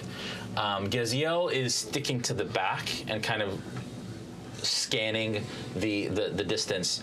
How you guys move another, I'd say 30 feet up if you guys want to move your group. Can I get actually a marching order for you all, please? And can we get the big overcam for a sec? Should Yanil walk by herself since she's What do we not want that to look like? one of us? From a marching order. I actually think I should be directing everyone from the back to make sure they stay in line. Like, you know, I'm you know what I gonna mean? give you a different mini real quick. Get her out of there. Get him out of there. But Yanil's not wanted. She should probably not part of the group. There. Well, she's not on the poster, but it doesn't mean this guard isn't corralling her as well as another prisoner. Yeah. So she's wanted by Bacalhau. I'm also not on the poster, right? Yeah. No, you're not. So just a series of prisoners that I've collected. Just a series of prisoners. I'm gonna be towards the front, so if I just have to step out of the way. All right. So what? Good call. Yeah. Okay. So Sierra's kind of in the front, leading the group. Yeah. Yeah. Okay. And then Snow behind her, Bacalhau behind that, Yanil off to the side a bit, Bolt there, Gaziel at the back, and then you ushering them from the back. Well, basically, I'm just like making sure that hey, stay in line. Okay. Don't move out. Hey, not just you. Get in there. Okay. I am gonna establish a mind link with Plunk in case, because that frees him up to talk with me for an hour. Love it. So to respond, just in case, so that we're all on the same page of what's happening. Since I'm at the front, he's at the back. Yeah. Yeah, so mind link to Sierra at the front. I'll go, I really like doing this kind of it's great. I love it. And at this point, you hear Rose watches you. And as you hear watch kind of in that happen, the thing opens up and you see Lenny's head kind of pop out. Okay. And he sees the big group line and he kind of looks confused as to what potentially is Might about happen. to traverse, or happen. I'd like you guys to move your 30 feet if you are moving forward, please. Yeah. Are we waiting in line then for this guy? Are we in line or are we going around them? So it's up to you. The wagon is moving in the direction of the line, so yes, let's do that. Let's just wait. So in this line person with kind of, these guys kind of move off to the side. It's like when we're crossing the border, you can't just. They stop talking. They're talking to these people. These people kind of move up to here. And we're Nexus users. Lines, line skippers at the border never make it through. Yeah, it's not good. It's not a good look. We run. We make a run for it. If we drive past to the side, we'll just get through. All right. Yeah. Who's that guy? And this guy's gonna pull in behind you. Random inspection. Yeah. Yeah. Okay. Secondary. And Zin, we can go back to the other screen now. And Zin, you see that the four of the group, or people who you recognize, you see kind of some people that you actually recognize from that poster who have pulled in behind the covered wagon in line. You see the Tabaxi, who looks a lot like it and happens to be with a turtle, who is very similar to the drawings on that. And then you kind of piece together that there are at least four from the. Is it four? 1, 2, seditious, 3, 4. Seditious 4? It's 5. No, but how many of you are there? No, it's 5. There's 5 of the 6. Gotcha. Right, because it's a snow as well. And, snow. And where am I at on that screen? Because I can't really tell. You're further ahead. Let me move up a little bit here. No worries. I just wanted to make sure I knew which one was my finger. was mine. You're way over there. You're here. What? Way over there. Yeah, you're not in there yet. Not in view. There we go. Yeah, you're there. Gotcha. And you're currently kind of talking to and performing for what looks to be traveling, like a noble and a traveling merchant. Okay. And then I'll just I'll wait to describe myself. Yes. But I'll just say, as I guess kind of peek over, as I'm still keeping that beat, I'll say, I would advise you get through the gate. I just feel like something's in the atmosphere. Okay, the noble kind of looks at you and kind of cocks his head to the side and kind of looks around and kind of starts to shuffle in and actually starts to kind of like bud in between these two and like kind of like works his way in and pretends like he's not noticing and kind of like buds into line. Well, that's not right. There's a line up here. I quiet. And I just chuckle every time I say something demeaning or like I'll just chuckle and only Sierra can hear me. Like, Jay, I should have pointed something out and I totally haven't. Sure. And I need to say it now. Sure. There would be in the sky a black hawk that's kind of just not circling, okay, but very much just kind of in the air, looking around, just kind of chilling. Okay, cool. Nice. Great. Awesome. Okay. I'd like you all to make perception checks within the group as you're kind of like looking towards the gate. Nice. Okay. This one here. 16. Okay. 16. And 8. 20. Sorry. Oh, no. 20 for me. Okay. 14. Okay. Anybody over a 15, you catch everything that seems to go on. There seems to be multiple archers at the top of the gate. You see the 2 guards there, but you also see milling about of guards and militia through the gate. So you imagine that if something goes wrong, there will be a rush of guards to come to whatever issue there is. You also do see that up on top of the mountain, there are what appear to be spotters. You with a 20 absolutely see that there are people in the mountains with like bows who are kind of like being careful and watching down, and they are also Crownsguard who are dressed. The Zalezo, you notice, have kind of gone off to the side and are kind of looking up and down the current kind of thing, and then you watch as one of them actually looks in the direction of your party and begins to kind of like take in what is the group. The rest of you, and you also see this gentleman who is doing kind of like performing with swords. What does that look like exactly, Zenrik? And can you give a description of yourself? I can, yeah. Right now, the performance has died down, as I said. Well, actually, as the nobles start to get back in the group, you kind of see him bang it like 3 more times, and he kind of starts to do these very fluidic, like dance motions, and there's like ribbons coming off of his scimitars that are moving very rhythmically, like as if the wind is carrying in it. You see this individual who has grayish skin. It seems like you know, like a white, but like there's a gray cast or heavy grayish blue cast to their skin. Dark hair that's shaved on the sides, kind of pulled to one side. They are wearing a really somewhat ornate open vest, a hooded vest actually, but the hood is down, and it's black with purple and silver accoutrements and just ribbing through it, you know. Black pants, simple boots. He has a couple of rings on his finger. Bright whitish blue eyes. What else do you notice immediately? Those are the biggest things I can think of at this moment. Oh, he has, though he is wearing that vest, he has dark, almost like cloth-like wrappings all up his arms, up to his elbows on each side, and they both also have like a bunch of the cloth that's like hanging off. So as he moves, it kind of moves in the wind as well. But it's definitely almost like, you know, picture like a UFC fighter who's like wrapped their arms up in a way, but there's some elegance to it as he moves around. Though that's the biggest thing. And you got some swords. So you're juggling some swords. Like off and on? Juggling is very second, but potentially. Oh. And he also has a bag. He has like a black bag that's kind of hanging off like a satchel. Do you have like a hat or a pot for money? I do have a little thing for money, but nothing's in there because he's not really doing it for money. I'm going to describe you to Snow. Like I think they might have some entertainment up there. Looks like a man might juggle some swords.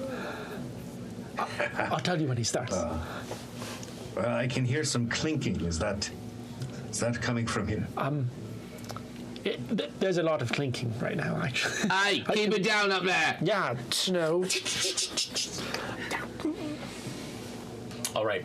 As you start to approach, as the line moves a little bit, the Zalezo that was kind of noticing you kind of looks to the rest of his and is like, and they start to kind of move towards you. A couple of them grab for their scimitars just to rest their hands on it, and they start to walk in your direction. Okay.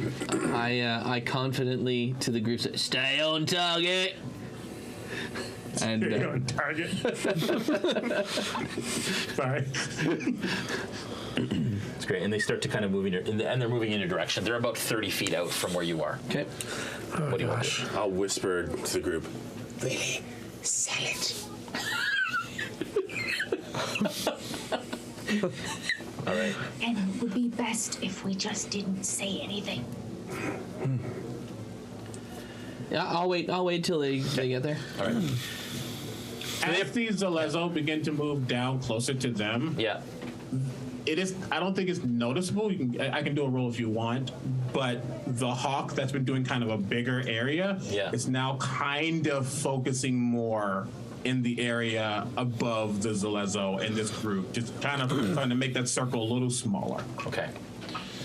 All right. Okay. The Zalezo close the distance to where you are.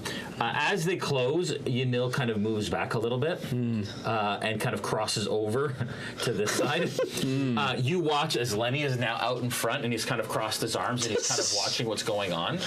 And you catch his eye and he kind of looks at you sternly like what are you doing? And you watch as like two of them are looking out the tent as well, currently as well, kind of taking it all in and watching from a distance. The lead Zalezo, who looks like someone of a higher rank, kind of steps out in front and is about 10 feet from the group, keeps their distance and has their hand on their scimitar. And turns to you and says, looks at the group, kind of looks at each of you. The guy in the back kind of opens up the flyer that he has and looks down at the poster and kind of looks over at you and kind of takes note of everyone who's here, takes note of those that don't belong on the poster, and you can tell they're kind of sizing you all up, and then looks back at you and says, "Hey, you caught them, did you?" Well, it's a reward, isn't there? A reward? Yeah, a reward. Yes, of course, but you're Crown's Guard, are you not? Yeah. Well, you can turn them over to us. No. We've come for them. No. I found him. I caught him. I put him in line. My reward. Okay. Buck nods in agreement. Give me a persuasion check. Wow, isn't a deception check more going on? Sure. Deception or persuasion. Good petition. That's a 30. Why? Jeez. Was that a natural 20? No, it's a 19 plus 11. What? The Zalezo kind of stops and kind of takes and he kind of stops and he says, "All right, 1 minute." And then he kind of turns and he starts to talk to his people. Kind of a little confused and taken aback by your approach. And he turns back to you and he says, "May I have a word with you?" Yeah, you five better stay here or I'll have your necks, you hear? And I go over to the others. Okay. Yeah. All right. Yeah, what? Yeah, give me a performance check as well, please. Back pulls his head into the shell just a little as he talks about taking his neck. While this happens, Jay. Yeah. 15. Okay. Sierra is going to hear a voice in her head. I didn't see you on that poster, and yet you're standing with them. Jay, can I tell what direction this is coming from, or do I just hear the voice? Give me an insight check with disadvantage, please. Oh, no. Oh, no. Wait, so you said insight? Yeah. Okay, I rolled a 5. Okay, yeah, no, you have no idea where it came from or who is saying it.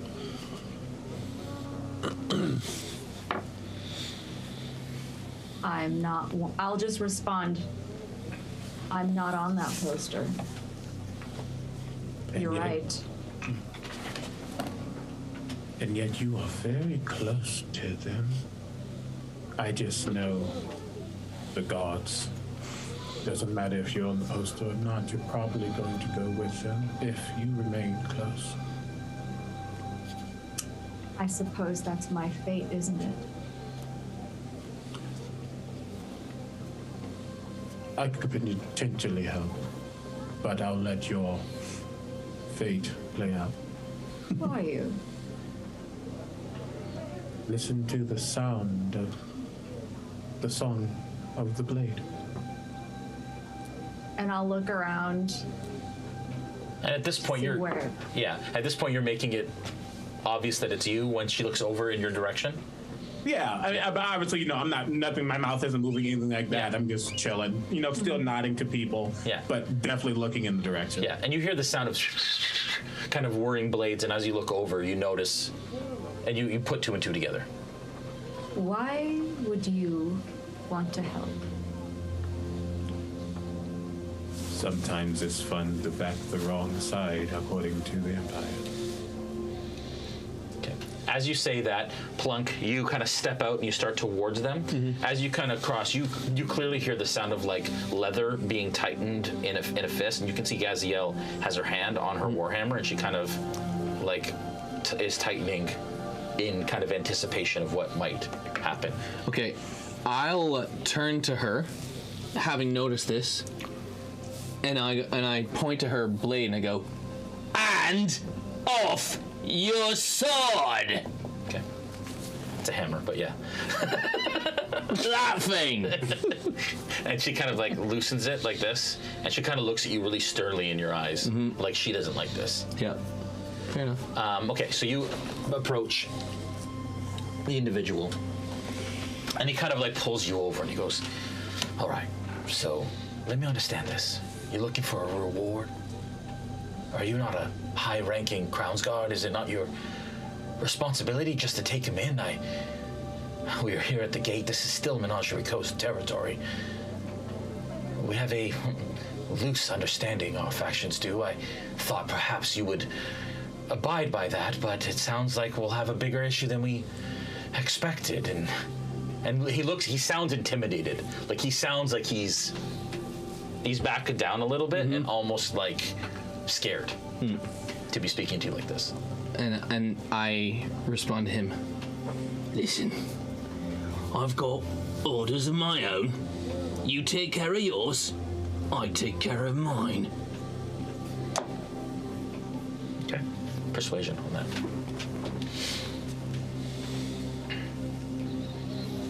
Back to Zin and Sierra if you want. While he's rolling. It's a 25. Okay. Are you acting alone, or do you have friends nearby? It's not really safe to always have friends right next to you.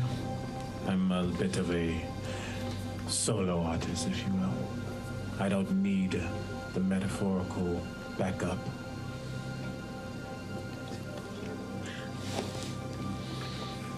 And I take it that you have performed here for quite some time, enough to know these guards' behavior? Let's just say I probably could get you through with a little convincing. What is it that you want in return? You must have something or want something. Everyone wants something. That is correct. Me? Honestly, I just like the thrill. And seeing that he just kind of, if you're watching, you see his head get kind of like tilt. Whatever is going on, I don't think is going to end well. This is bound to be quite the thrilling moment. Well, you might just get your wish. Do you see that turtle? He might say something that might give us away. Keep an eye out. I'll be your audience. All right, back to the Zalezo. Turns to you says, so, once you cross the gates, where will you take him? Them. You... I don't need to explain a thing to you, mate. You go, do your job, and I've got mine. And if you don't leave us, I'll have something to say about it. To the uppy-ups, if you know what I mean. You are still in Menagerie Coast territory. This is still... We have... say here. Who's your commanding officer? Well, I am. No, everyone has one commanding officer above him. They are 8 days from here. That is not the point here. And he kind of... No, let me take his name now. What's his name? I'll get a message out to him right away. What's his name? Your CO. All right. Listen. Fine. Listen. And he looks at the rest of them. He says, allow us to escort you through. We will go with you to where you go. And once you are done with them, we will take them. I have plans of my own with these, and I don't need to share those with you or anyone else I don't want to. So, you let us through, and then with the name of your CO, I'm gonna find them on the other side and find out who they are and tell them they've got imbeciles working for them.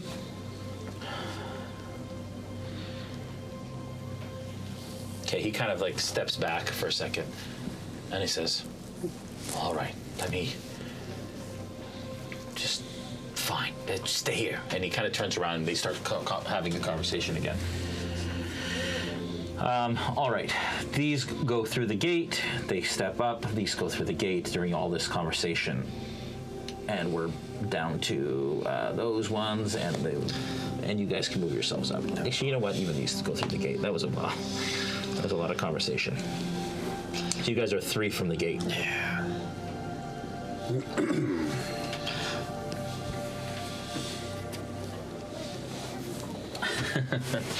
All right. Charisma for the win. And you can bring in that other wagon there and put that other one behind him. Yeah. All right. So as you continue to approach, the Zalezo continue to talk. And what do you do as they turn to talk? What are you doing? No, I'll be like, if they're turning to talk to each other, I'll be like, yeah, that's right. And you'll kind of turn in back into the line. Okay. All right. Okay. The 3 of them stay here as the one kind of heads back over to the guards. These 2 go through. What kind of guards are these? Those are Crown's guards. Okay. So they're dressed the same as he is. Okay, they're on our team. Sort of. Yeah. Okay. All right, so you guys are still in line. They're having the conversation. The Zalezo goes over and listens. What do you guys do in this time? Is there anything that you want to do? There's not much we can do, really. Giving the performance of my life. I do tell Snow, like, we're almost at the gate, Snow. And then I will describe the juggling, the sword juggling. Okay. And the wrappings on his arms and, like, his fabulous clothing. Okay. Yeah. All right. Interesting. So I feel like I should give him some copper or something. Do it. Yes, do it. Hey, stay in line. I'm too much fun with this. I really am. Yeah. When the head Zalezo goes back to the 2 Crowns guard, they're conversing. Mm-hmm. I'm still, greeting the people going through, unless it's stopped because they're having that conversation. Yeah. But as they do, I'm going to look at which of the 2 Crowns guard look like more in charge. Or they both kind of get stationed there. They're pretty much both stationed there, probably the same rank. Okay. They're just kind of like the administrators or the registrars who are kind of registering people as they come through. It makes sense. I just kind of like flip one of the scimitars in the air and get start to whistle, but there is like a slight current that goes into that whistle, and I need that specific Crown's guard talking to him to make a wisdom saving throw. Okay. That's a natural one. There's a what? Natural one. Okay.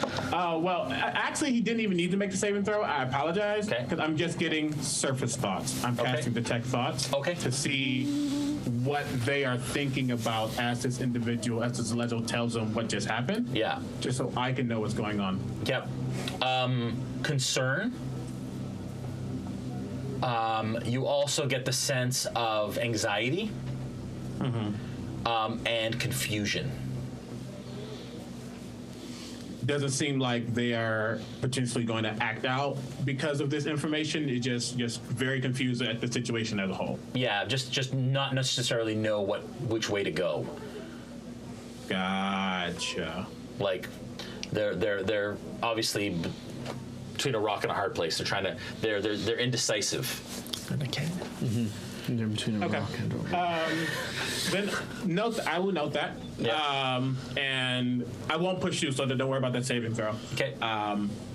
But I will, again, another message goes to Sierra and just says, oh yes, that's a plot twist. They don't know what to do.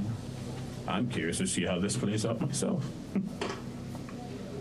It's a big risk, but there's still a very small chance that we might make it through. And if not, I will be that final little push. I can't say that I hope you'll get your little kerfuffle or little fight that you were looking for, but perhaps later down the road. Never said fight. You can have a glorious performance without going to blows, though I'm never against that. Your choice. Correct. He kind of leans back. Okay. All right. Can I, at this point, yeah, go ahead. Are they done? They're done speaking with Plunk, correct? Yes. For the moment? Yeah, so he stepped back in a line beside Gaziel, and there's a Lezo. The three of them are kind of tracking the group as the other one continues to talk to the guard. The other guard starts to inspect the wagon that's there, looks under the carriage, kind of goes inside. You hear some kind of shifting about inside. They're obviously, one's inspecting the wagon while the other one's still talking to the Zalezo. In kind of really hushed tones as you kind of watch. I'll just quickly say to Plunk, we may have some aid, and I'll look towards Zinric, was it? Yeah. Zinric's direction. I'll change my name. I'll message back. That's great. We might need it. Okay. Push on. All right. And that is exactly what they do. They begin to, finally the wagon gets inspected. The wagon kind of pulls through with the horses, and you are all ushered up to the front of the line. I'm literally as nervous as when I go to the border. You know what I mean? We don't have any fruit, do we? Yes, I packed this myself. There's a Lezo kind of watch. The one that was talking to the guard stops talking to the guard, and you're all kind of standing there. You kind of take a glance back, and still Lenny's kind of got his arms crossed, and he's like shaking his head in your direction, just trying to figure out. You've noticed that a couple of the other ones have kind of come out and are like casually leaning against the tent and like tuning instruments, but you can tell that they're all like eagle eyes on the group and what's going on. I'm gonna dig some coin out of my pouch. Yeah. Yeah, and I'm gonna slowly make my way over towards the juggler. Okay. Hey, back in line! I just want to... Back in line! As he says. I walk back, and I put the silver back in. I can take out 5 copper, and I'm gonna try to throw them from where I am to get them into his little hat. Does he have a hat set up? Yeah, he's got a little thing. I have like a small little little pot. So you're trying to toss yeah, him in the pot? like underhand, quietly, just like trying to throw them into his thing. Dexterity check. Okay. Good. Can I tell he's making this attempt? Yes. That doesn't look Especially when you see the first copper kind of. Zarek hears a message in his head saying, "I told you." It's a 9 minus 1, so it's I got an 8 to throw it in. Yeah, you miss. But it lands close to him. So, in his general direction. Yeah, that's fine. So over time, I just throw 5 of them over, and they land. Maybe they don't. The reason I asked is if I see it happening. Yeah. And I mean, I am a performer by trade, so I know when someone's trying to give me a tip your performers. As at least as 1 or 2 utterly fail, there is like you see a little bit of the dust kick up, and you almost can see a line of gust pick up the coin and allow it to drop into the cup. Yeah, that's and it's clearly unnatural when he sees it. Yeah. It's like you see the wind, but that's like the dust and stuff going through it. So it's like this elegant line that leads to the cup. He's got the biggest stupid smile, and he wants to tell Snow all about it, but knows he shouldn't. And I yell out, "Nice throw, mate! Get back in line!" That's good. All right. As you kind of approach Syrah, you're the first in line, and the guards kind of look down the line at you, and obviously understands who's part of the group, and they kind of call you over. Yep. I walk over. Okay, the one on the left who you approach, this is the one that called you over, so let's do this. And there's a Lezo kind of captain or ranking officer kind of steps, so you're all talking together. Yep. These all kind of do this. Oh, do they? And they kind of circle in around the back of the group, kind of just keeping an eye, right? And they're just kind of circle in around in case anything goes awry. The guard says, War Master, it's good to see you. You haven't been here in some time. What is your business here? I didn't know you were out looking for these. My throat hurts, but... Yeah, you sound ill. Chasing down these folk. Deception check. We know you're good at that. I'd say with disadvantage because they know you. Okay. So the first roll is a 16. Okay. And the second is a 20. Okay. Okay, with the 16, I kind of narrows his eyes, and he kind of like, he seems like he's tracking. And he says, what is your plan? And he looks over at the Zalezu who's standing right here, and he says, clearly we have a bit of an impasse. They want him. We are in Menagerie Coast territory. You want him for your reasons. You are my commanding officer. I don't know exactly what to do here. Obviously, I will follow your lead. I don't want any problems. And he looks over at the Zalezo, and the Zalezo kind of is looking at both of you and sizing you both up and kind of waiting. I answer. You just answered your own question. Who's in charge? All right. Okay. Fine.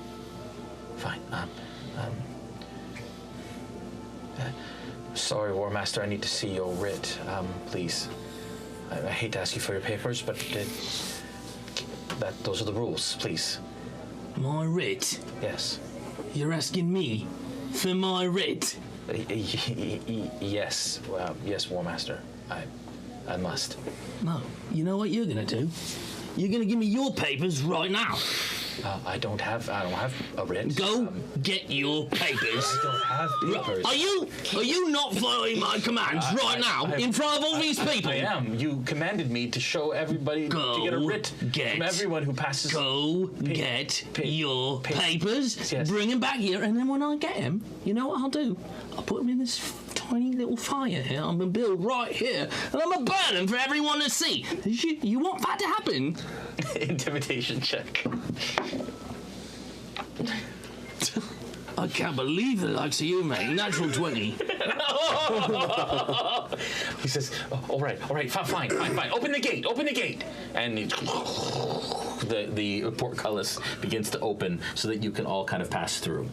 The Zalezo kind of steps back and watches, obviously incredibly concerned, incredibly torn, but as it currently stands, allowing it to happen as you all start to pass through in a line. I'm just kind of looking back a little shocked. Yeah. As we pass that guard, I'm gonna say under my breath, that was embarrassing. To the guard? Just to myself. But as we pass him, you mumble. You say, "What was that? What did you say?" Back in line. Yes, sorry. Okay, and as you pass through, and you all start to kind of head through. Yeah. Okay. As you all pass through the gate, we're through the gate now. As you all start to pass through the gate, finally Gaziel kind of crosses, and the Zalezo cross through the gate as well. Oh. And they stop just shy of the gate. And as you cross through, there is like a small guard building. There are guards up top. There are guards milling around. This whole kind of area is a staging area, and there is dozens of Crown's Guard in this area just waiting for the call. Yeah.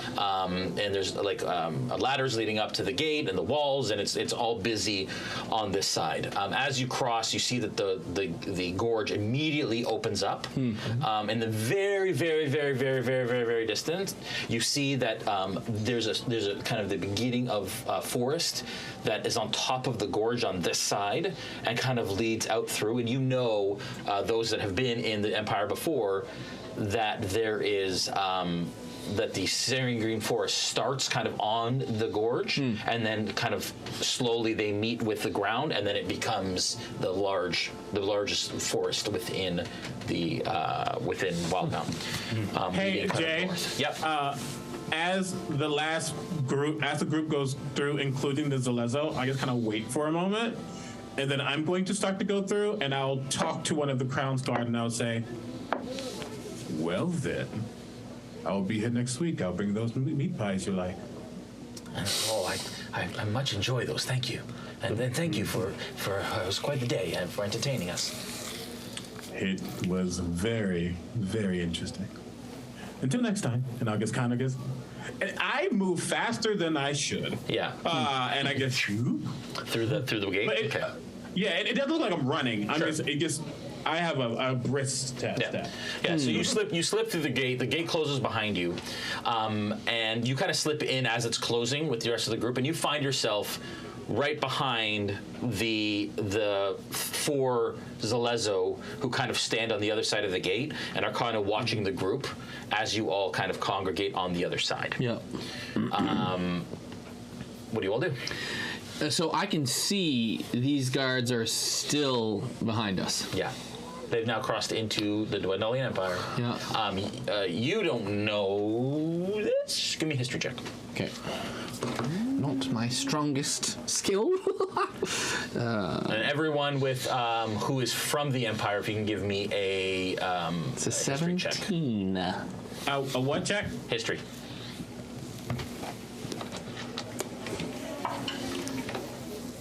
$22. Okay. And anybody who's been to the Empire, sorry. So Gaziel passed through here. You passed through, but in a weird way. And Snow, you're aware, and you've been. I don't know if you've been into the Empire, but you're kind of aware of historical kind of stuff. You came through the Empire as well, did you not? Yeah, I think I would have. Yeah, so you can give me a check too. Over the last few decades. Anybody over 15, as you all check. Sorry, was that? Right? 17 for me. So anybody over 15 knows, or anybody over 10 would know that the Crown's Guard and the Zalezo have an understanding. It's been a peace, they have a peaceful understanding, and they share the security of the border. And oftentimes they do cross over. There are more Crown's Guard on the coast than there are Zalezo in the Empire. But there is a loose understanding. Those of you that are over 15, you know that it is a very tenuous understanding. It's almost forced. There was a time where they were against each other, and the gate was actually created to stop the Clovis Concord from invading the Empire years ago. And now they kind of co-manage it in this area, especially with the war times and all of that stuff. They're very careful, and they manage this very, very carefully because of the war being as recently ended as it has. Yep. So I'll turn back to our guard friends, the Zalezo guards. Yeah. And I'll go. How long does your changeling thing just it's until you decide to change it back. Yep. So I turn back to them and I go, all right, thanks for the company now, boys. back where you belong. Okay, persuasion check on that.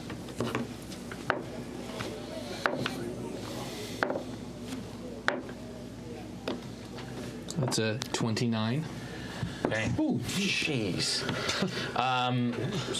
And you look back, and the commanding officer says, "Well, this is we have free reign in the Empire, so we will be heading north as well. I appreciate it, and I'm glad that we were able to do business. I guess.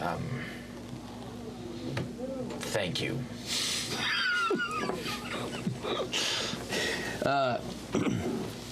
My understanding is this place here actually still belongs, you know, to our side, and you and us have a little bit of an understanding where if we wanted you across here, we'd have more of you here, but we've got everyone we need, thanks. You can go back now. And then from the side, you hear, "Yannick, is that you?" And then yells from the side. I'll turn over and go, "Aye!" and then just go back to my conversation. Yeah, and you see kind of this, kind of a burly sort of individual, high-ranking officer as well, just under you.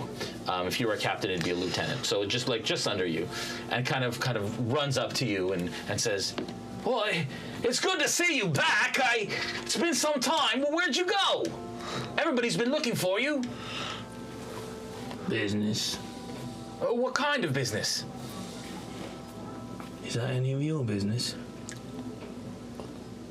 Give me a performance check with disadvantage. Disadvantage? Absolutely. This is your friend. Sorry, what am I checking? Performance with disadvantage. Performance with a disadvantage. So that's a natural 20. What the? I know, D&D Beyond is crazy tonight. So wow. And then You gotta reload the page another or something. performance. Another performance. Well, they're still different. So that's only a 25 on my disadvantage. Okay. So the natural 20 wasn't. It was my highest roll. Dirty. Yeah. No, it was a nat 20. Nat 20 plus 8. Yeah, 28. Or a 17 plus 8. Okay. He kind of he's taken aback by. He's like, it seems like it's been a rough road. It's been rough. I'm sorry. Well, all right. I'll get back to it then. I'll be back. All right, sir. And he gives you the typical Dwendalian, and he kind of turns salute, and he kind of turns around and he heads back, kind of with his head hanging low. Obviously, not being your normal self. I don't know what my normal self is. Don't you remember a handshake? Okay. Yeah. All right. I'll just say to the group, onward. All right, and you all kind of move on. You start to head north. What direction do you head? You were told you have to go northwest along, kind of follow the mountains until you get to the Bromkiln Hills. It is days, if not weeks, of travel through the forest. So you can decide, actually, there's a number of ways to go. Okay. Let me just bring up my map so I can know for sure. What happened to the Zalezo? Well, currently, they're still kind of standing in a small group in front of you, behind the group, as you guys are deciding which direction to go. But they're still standing close by. Gotcha. And just kind of talking amongst themselves in this little group as they do. Sorry, let me just bring this up real quick.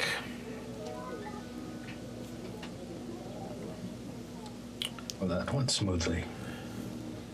Just wait. A little longer. Okay. All right. So Yeah, so from the Wayun Gates, the Sirius Mountains go up and northwest. The Siren Green Forest hugs that mountain range, so you can go at the foot of the mountain. Aww. You can go through the forest. You can go north on the road, which goes northeast a little bit to Trostenwald, and then head northwest if you want, or you can cross the plains outside of the forest and follow that up towards Bromkiln Hills. Can I go up to Snow and ask him, Snow, do you know, have any sense of the direction? I'm doing this very quietly, so that no one can hear me other than Snow, so right up to his ear. Okay. Any clue which direction we would go unnoticed most? I would probably know that moving through the woods, right? That would break eye line fastest. Yeah, give me a. Also, give me a history check, because I don't know if you've actually ever been in the. Have you actually ever been in the Empire? If pirate business had taken me there, I think you had said before that I have been here before. Okay. Because I've given the information to the party in the past. Okay. So, I guess we can assume that I have been. Sure, just give me a history check. 17. Okay. With the 17, you imagine that the safest route would be north along the road. Maybe a stop in Trostenwald but that will take you out of the way. It will add a couple days to your travel. The forest is the most direct route, but potentially the most dangerous, because you've heard of quite a bit of danger in the heart of the forest. Or you can go kind of in the middle, on the outskirts of the forest, through the fields, west of the road but east of the forest, and that might be a happy kind of medium. But yeah, the most direct route to the forest, the least direct but most resourceful is the road, or you can take the plains. All right. Do you want long and easy, moderate, or shorter and more dangerous? Oh, let's avoid danger if we could. I've had a little bit more than I could take in a day. All right. Now, if our trip was to take 2 days extra, would anyone have any problem with that? Are you guys are having this conversation with the group? No, I'll suggest. Let's take the easiest or the easiest, longest path. All right, that way. While this is all being discussed, do I notice if Zinric is following us? Yeah, Zinric, what are you doing during this time when they're all kind of... He is being very, for lack of a better word, blasé. He definitely attempted to listen into the Zalezo conversation, but not like, I'm like sneaky, being weird. Just it seems like he's getting ready for a journey after performing for a while. Just kind of breathing for a second. But he does begin to start to walk. Gets a little slowly, though. He's not, just kind of meandering at this moment. He is watching the group, though. Okay. All right. And if he's more than 50 feet away, I will say to the group, so we do have somebody that has an interest in us. Don't think that they're a cause for concern, or else they would have... was watching us a while back. It was the performer. Up. Everyone back in line. Journey's not over. I don't know if that's necessary with him. Oh. The guard that spoke to you at the gate kind of like comes up and around and to you as you're about to kind of like head out and you're starting to get back in a line, and he says, "Sir, do you feel like maybe you need some more help? They're the seditious six. They're dangerous, and you are formidable." But there is many of them. You saying I can't do this on my own? Well, I'm just saying that perhaps... Are you saying that I can't do this on my own? Well, let me repeat the question one more time for your ears. Are you saying you don't think I can take these folks, these 5, on my own? Is that what you're saying? Please don't strike me again, sir. Yeah, I just... You hear that? Fear in them. Fear! We're the field for 6 now. Give me a Jay. Yeah. I'm from the Empire. Yeah. And I'm from the Merrow Valley. Yeah. Specifically. Yeah. Have I ever seen the War Master? And is this how the War Master acts? Did you say persuasion or deception? Persuasion. Okay. Or whatever. This War Master? Whichever one you use. Okay. This War Master specifically. I've been to the gate a couple of times, so I'm just curious how much I've been in the area. Yeah, give me a history check. Okay. I love D&D Beyond tonight. Another natural 20. Just for a 20s. 31. 31. You gotta reboot your phone or something. Oh, no, never. 21 for history. Okay, yeah. So you've seen this War Master. He is stationed here often. You haven't seen him here for a little while, probably weeks. And you've been in and around this area for reasons. No, he's typically more quiet, jovial, doesn't quite yell as much. And he's much more ornery than usual. So, but you don't know if necessarily it's. So, what was your? Sorry, so give me. Did I ask you for an insight check? History. Give me an insight check, and give me a performance check, Joel. For Just this, did. No, performance. Oh, performance. 23 insight. I rolled a 19. Does he get any help from my? No. I feel really bad about what I've done. So that's a 13. I'm delivering real tears. Okay, so Zinric, it's not adding up. There is something absolutely strange about the way that the War Master's acting. It is not his usual self. And you start to kind of put some things together. He's on his own with 5 other people. Something's not adding up. Joel, for your roleplay, I'm going to give you a D&D Beyond inspiration. Yay! For getting them through the gate. Sheesh. It is appropriate that it is a D&D Beyond coin, it is. inspiration coin, because they did all the work. Yeah, they really did. Every time you had a new roll, I just scrolled through my abilities once more. Just like, what am I going to need? Yeah. Nothing. Yeah. No, thank you. I like that the War Master is usually jovial. Yeah, totally. Just All right, happy-go-lucky. Zinric. Well, I said quiet. Yeah. And not yelling and ornery like he is. Yeah. Zinric, what do you do with that information? If anything? Yeah.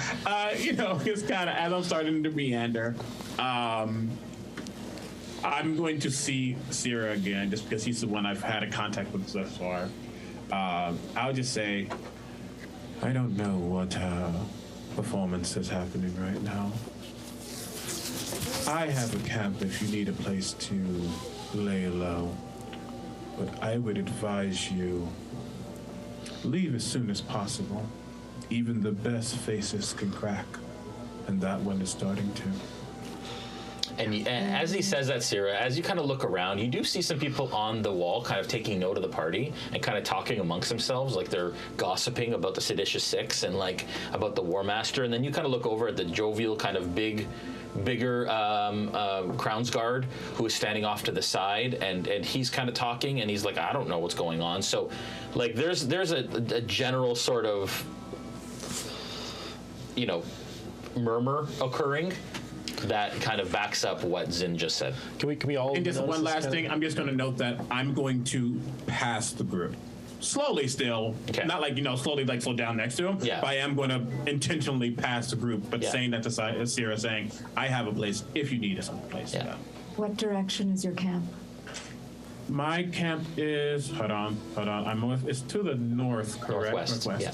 Northwest, and it's up on the escarpment in the woods.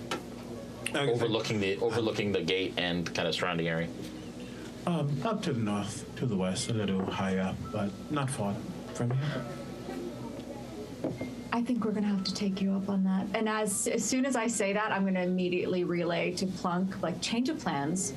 We need to get out of here as quickly as possible, and I'm going to relay the direction in which there's safety. And I'm going to say it's a safe spot for us. I'll go. Lead us on. Let's go. Right. And as soon as I see Zinric going in that direction, I'm going to just take a look back at everybody else and just bolt for You're gonna run? Not to be not in a conspicuous way, but that we're traveling quickly. She just starts running. Okay, so you start moving kind of quickly in the general direction. Yes. Okay. All right, so you all get into line and you all start moving in a northwestern sort of direction. And Zin, obviously they start to move. Where are you moving in response to them? I'm still in front of them, but as I notice movement starts to happen, I will intentionally start to slow down just so we eventually meet. Yeah. Like they'll catch up to me. Out of kind of when you're out of view of the gate. Out of the view, out of view of the gate. And I'm just kind of chill. Yeah. I flip my sword every now and then. Yeah. Chill. Okay, cool. And you have noticed as you kind of all were gathering, people are coming. Like, again, some of them even like dressed in like vacation garb, like not Hawaiian shirts, but the fantasy medieval equivalent. Yeah. And as they get there, there are two other guards on this side that are allowing people to kind of pass through. Right. But it's not as secure, just like coming from the States to Canada. They're like, yeah, come on in, you're ours. Kind of when we return, right? Is that that kind of perspective. Okay. All right. If we can get that map up real quick, Julian, that'd be great. He has got a map.